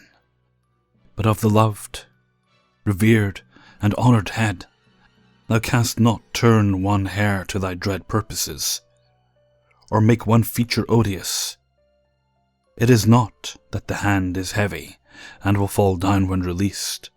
It is not that the heart and pulse are still, but that the hand was open, generous, and true, the heart brave, warm, and tender, and the pulse a man's. Strike, shadow, strike, and see his good deeds springing from the wound to sow the world with life immortal. No voice pronounced these words in Scrooge's ears, and yet he heard them when he looked upon the bed. He thought, if this man could be raised up now, what would be his foremost thoughts? Avarice, hard-dealing, gripping cares? They have brought him to a rich end, truly. He lay in the dark empty house with not a man, woman, or a child to say that he was kind to me in this or that, and for the memory of one kind word I will be kind to him. A cat was tearing at the door, and there was a sound of gnawing rats beneath the hearthstone. What they wanted in the room of death, and why they were so restless and disturbed, Scrooge did not dare to think. "Spirit," he said, "this is a fearful place. In leaving it, I shall not leave its lesson, trust me. Let us go." Still the ghost pointed with an unmoved finger to the head. "I understand you," returned Scrooge, "and I would do it if I could. But I have not the power, Spirit, I have not the power." Again it seemed to look upon him. "If there is any person in the town who feels emotion caused by this man's death," said Scrooge, quite agonized, "show that person to me, Spirit, I beseech you." The phantom spread its dark robe before him for a moment, like a wing, and withdrawing it revealed the room by daylight, where her mother and her children were. She was expecting someone, and with anxious eagerness, for she walked up and down the room, started at every sound, looked out from the window, glanced at the clock, tried, but in vain, to work with her needle, and could hardly bear the voices of the children in their play. At length the long-expected knock was heard. She hurried to the door and met her husband, a man whose face was careworn and depressed, though he was young. There was a remarkable expression in it now, a kind of serious delight of which she felt ashamed, and which he struggled to repress. He sat down to the dinner that had been hoarding for him by the fire, and when she asked him faintly what news, which was not until after a long silence, he appeared embarrassed how to answer. "Is it good," she said, "or bad?" To help him. "Bad," he answered. "We are quite ruined. No, there is hope yet, Caroline. If he relents," she said, amazed. "There is. Nothing is past hope. If such a miracle has happened." "He is past relenting," said her husband. "He is dead." She was a mild and patient creature if her face spoke truth. But she was thankful in her soul to hear it, and she said so, with clasped hands. She prayed forgiveness the next moment, and was sorry. But the first was the emotion of her heart. What the half-drunken woman who I told you of last night said to me, when I tried to see him and obtain a week's delay, and what I thought was a mere excuse to avoid me, turns out to have been quite true. He was not only very ill, but dying then. To whom will our debt be transferred? I don't know. But before that time we will be ready with the money. And even though we were not, it would be a bad fortune indeed to find so merciless a creditor in his successor. We may sleep tonight with light hearts, Caroline. Yes, soften it as they would, their hearts were lighter.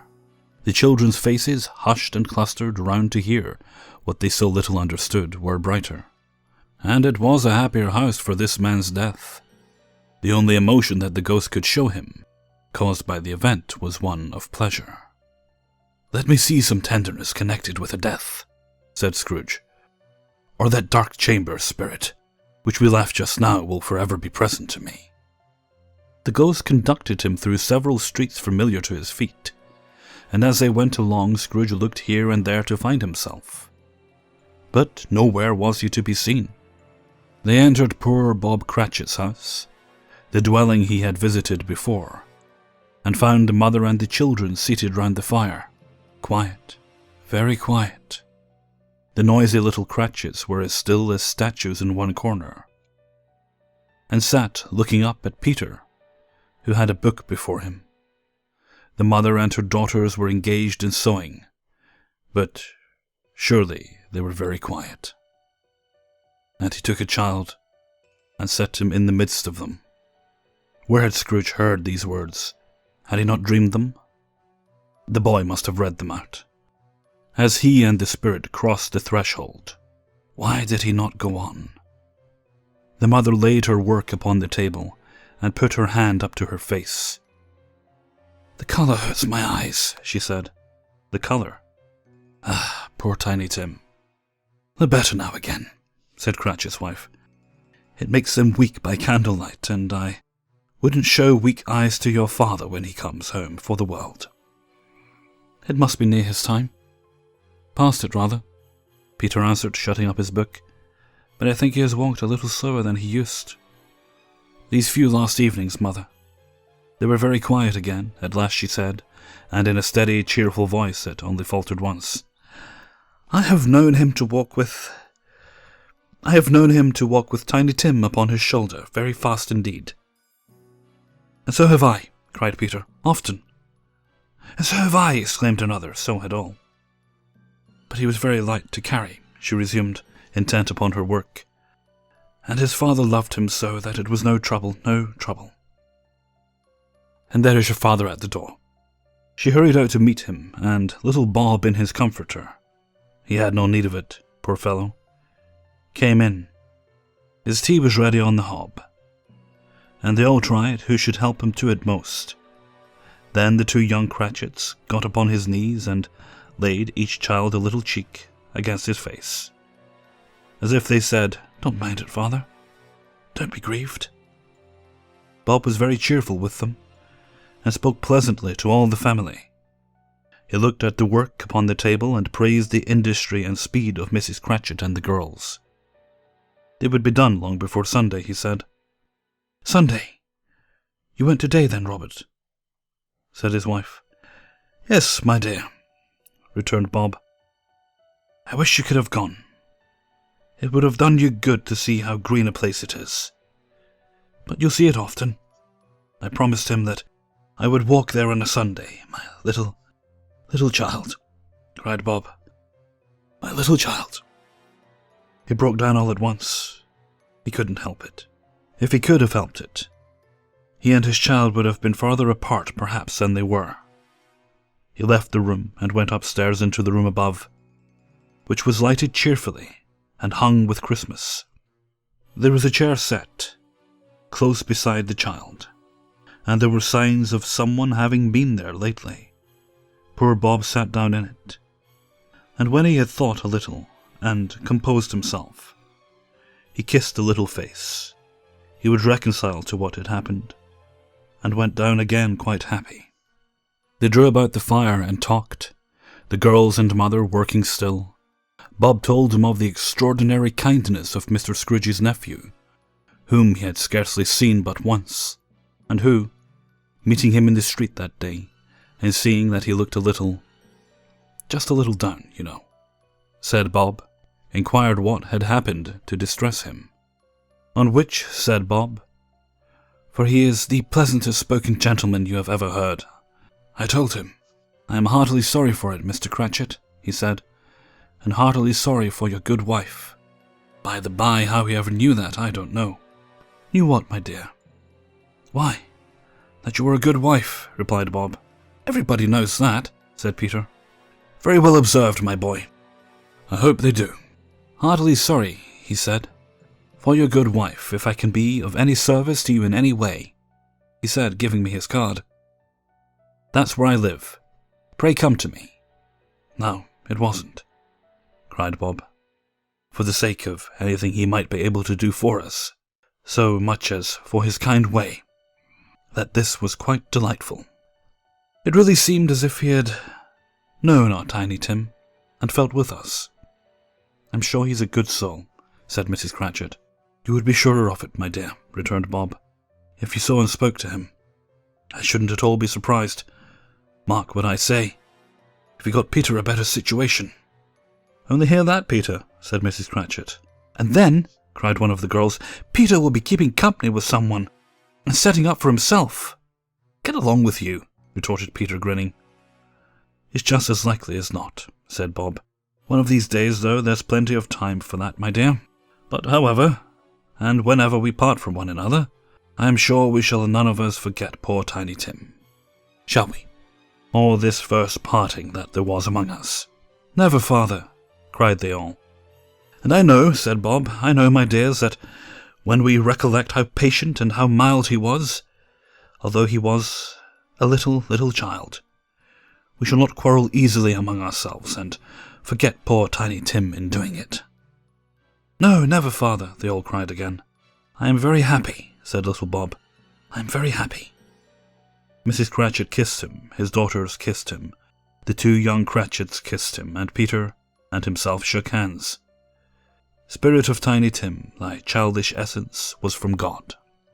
"Spectre," said Scrooge, "something informs me that our parting moment is at hand. I know it, but I know not how. Tell me what that man was whom we saw lying dead." The ghost of Christmas yet to come conveyed him as before. Through at a different time, he thought, indeed.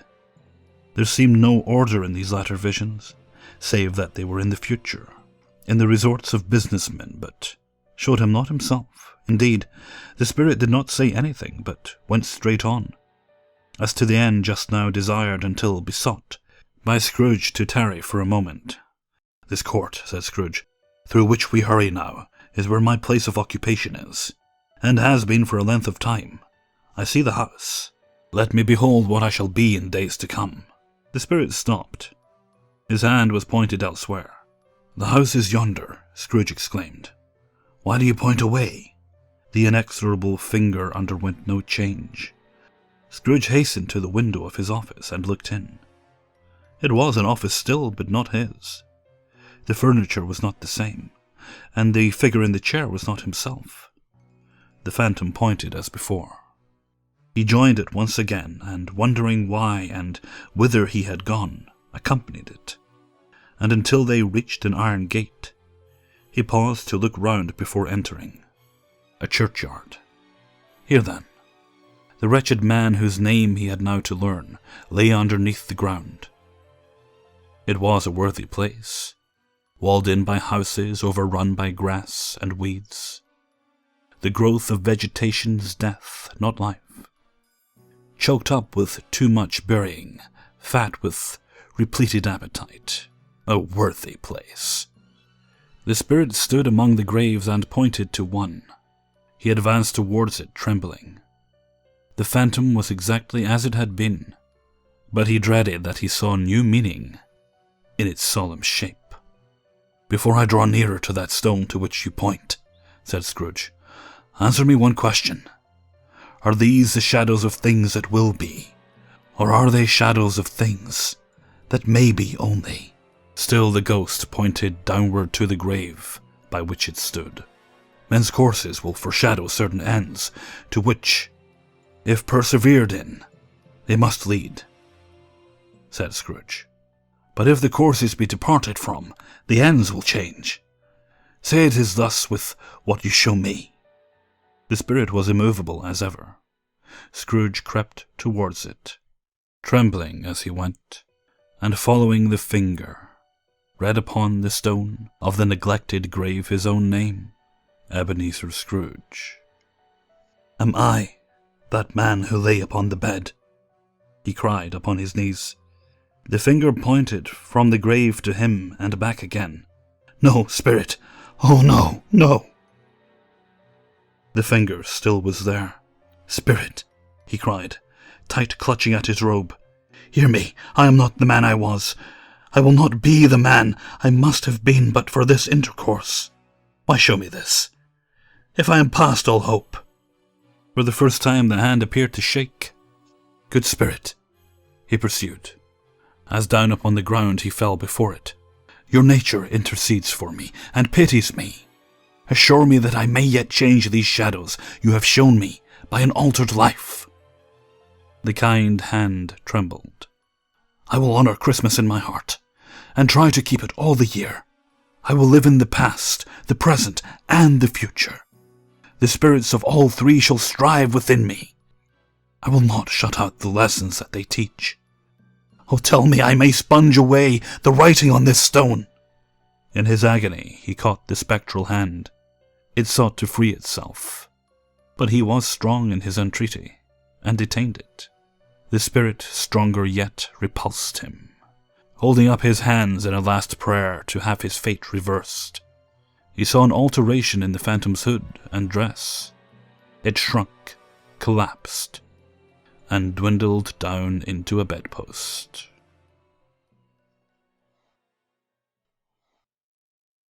Stave 5. The end of it. Yes, the bedpost was his own, the bed was his own, the room was his own. Best and happiest of all, the time before him was his own, to make amends in. "I will live in the past, the present, and the future," Scrooge repeated, as he scrambled out of bed. "The spirits of all three shall strive within me. Oh, Jacob Marley, heaven and the Christmas time be praised for this.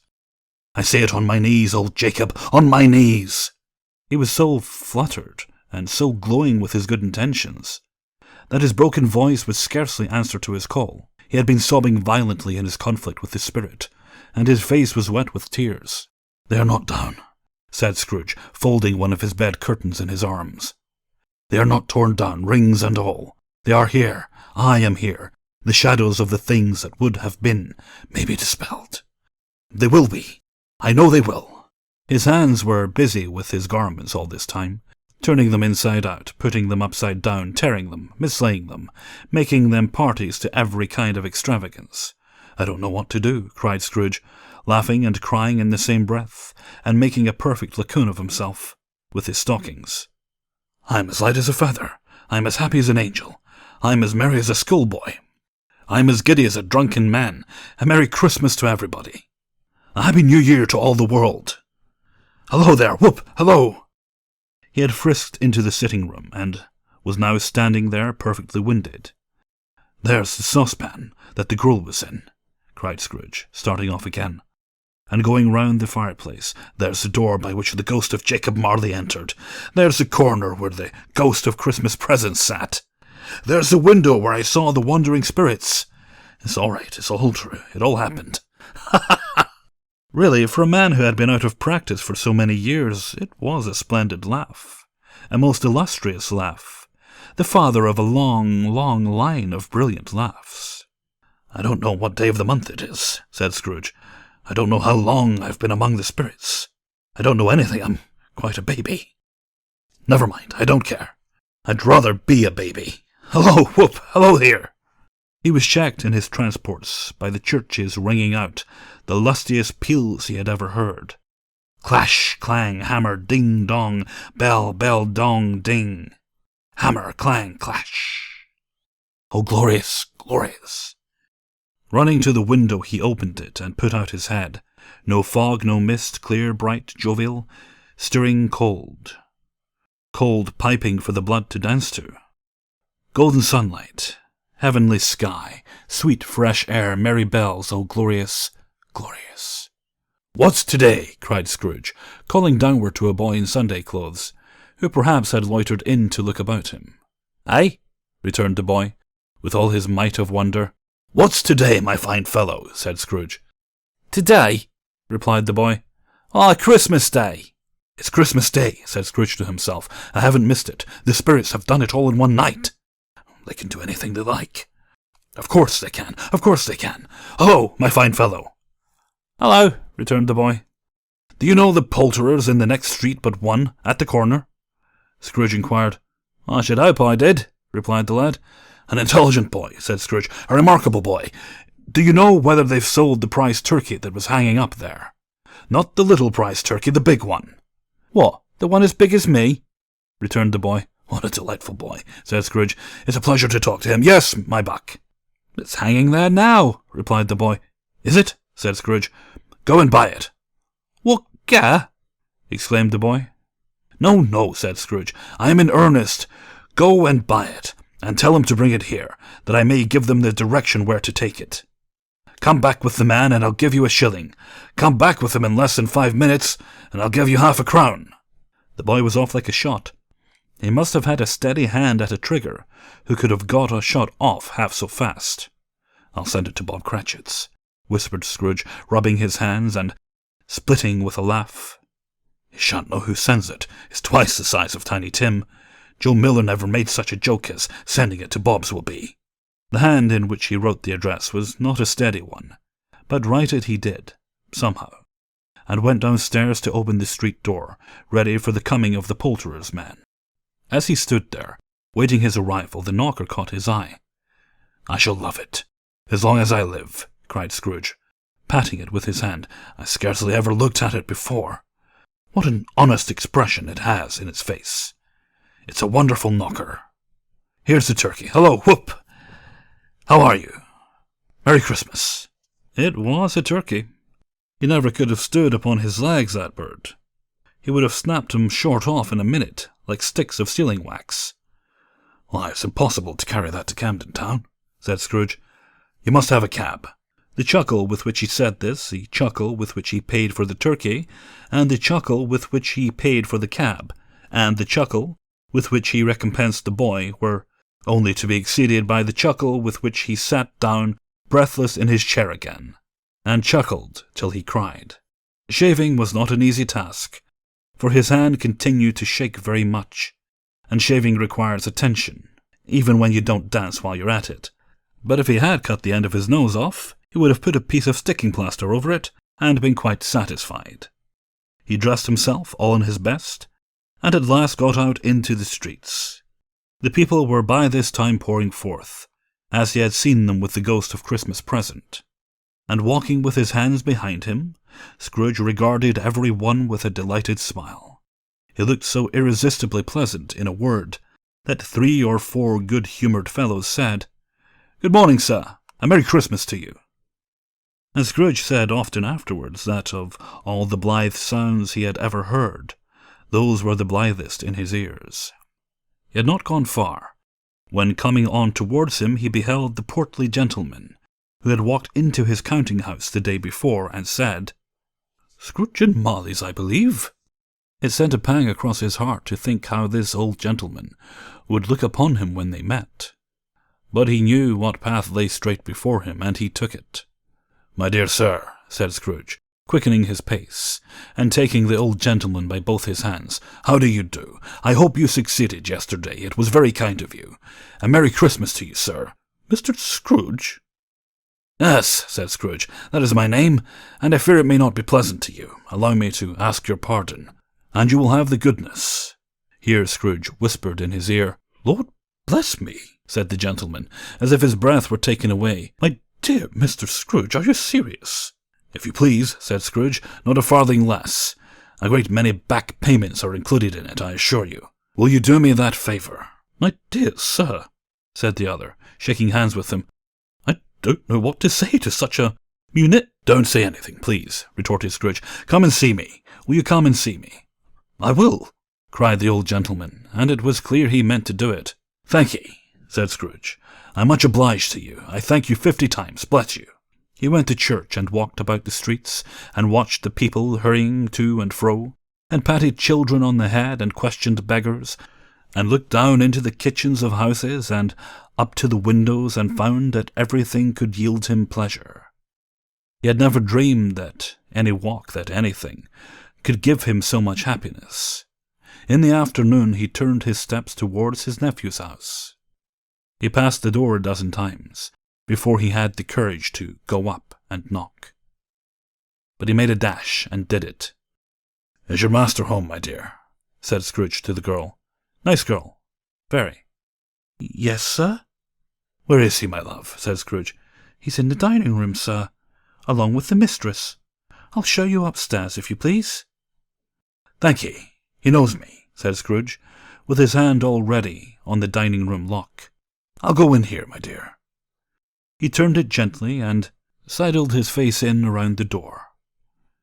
They were looking at the table, which was spread out in great array, for these young housekeepers are always nervous on such points, and like to see that everything is right. Fred, said Scrooge. Dear heart alive, how his niece by marriage started. Scrooge had forgotten for the moment about her sitting in the corner with the footstool, or he wouldn't have done it, on any account. Why, bless my soul, called Fred. Who's that? It's I, your Uncle Scrooge. I have come to dinner. Will you let me in, Fred? Let him in? It is a mercy he didn't shake his arm off. He was at home in 5 minutes. Nothing could be heartier. His niece looked just the same, so did Topper when he came. So did the plump sister when she came. So did every one when they came. Wonderful party, wonderful games, wonderful unanimity, wonderful happiness. But he was early at the office next morning. Oh, he was early there. If he could only have been there first and catch Bob Cratchit coming late. That was the thing he had set his heart upon. And he did it. Yes, he did. The clock struck 9, no Bob. 1/4 past, no Bob. He was full 18 minutes and a half behind his time. Scrooge sat with his door wide open, that he might see him come into the tank. His hat was off before he opened the door, his comforter too. He was on his stool in a jiffy, driving away with his pen, as if he were trying to overtake 9 o'clock. "Hello?" growled Scrooge, in his accustomed voice, as near as he could feign it. "What do you mean by coming here at this time of day?" "I'm very sorry, sir," said Bob. "I am behind my time." "You are?" repeated Scrooge. "Yes, I think you are. Step this way, sir, if you please." "It's only once a year, sir," pleaded Bob, appearing from the tank. "It shall not be repeated. I was making rather merry yesterday, sir." "Now, I'll tell you what, my friend. I am not going to stand for this sort of thing any longer, and therefore," he continued, leaping from his stool and giving Bob such a dig in the waistcoat that he staggered back into the tank again, "and therefore I am about to raise your salary." Bob trembled, and got a little nearer to the ruler. He had a momentary idea of knocking Scrooge down with it, holding him, and calling to the people in the court for help. And a straight waistcoat. "A Merry Christmas, Bob," said Scrooge with an earnestness that could not be mistaken as he clapped him on the back. "A Merry Christmas, Bob, my good fellow, than I have given you for many a year. I'll raise your salary, and endeavour to assist your struggling family, and we will discuss your affairs this very afternoon, over a Christmas bowl of smoking bishop, Bob. Make up the fires, and buy another coal scuttle, before you dot another I, Bob Cratchit." Scrooge was better than his word. He did it all, and infinitely more. And to Tiny Tim, who did not die, he was a second father. He became as good a friend, as good a master, and as good a man as the good old city knew, or any other good old city, town, or borough in the good old world. Some people laughed to see the alteration in him, but he let them laugh, and little heeded them.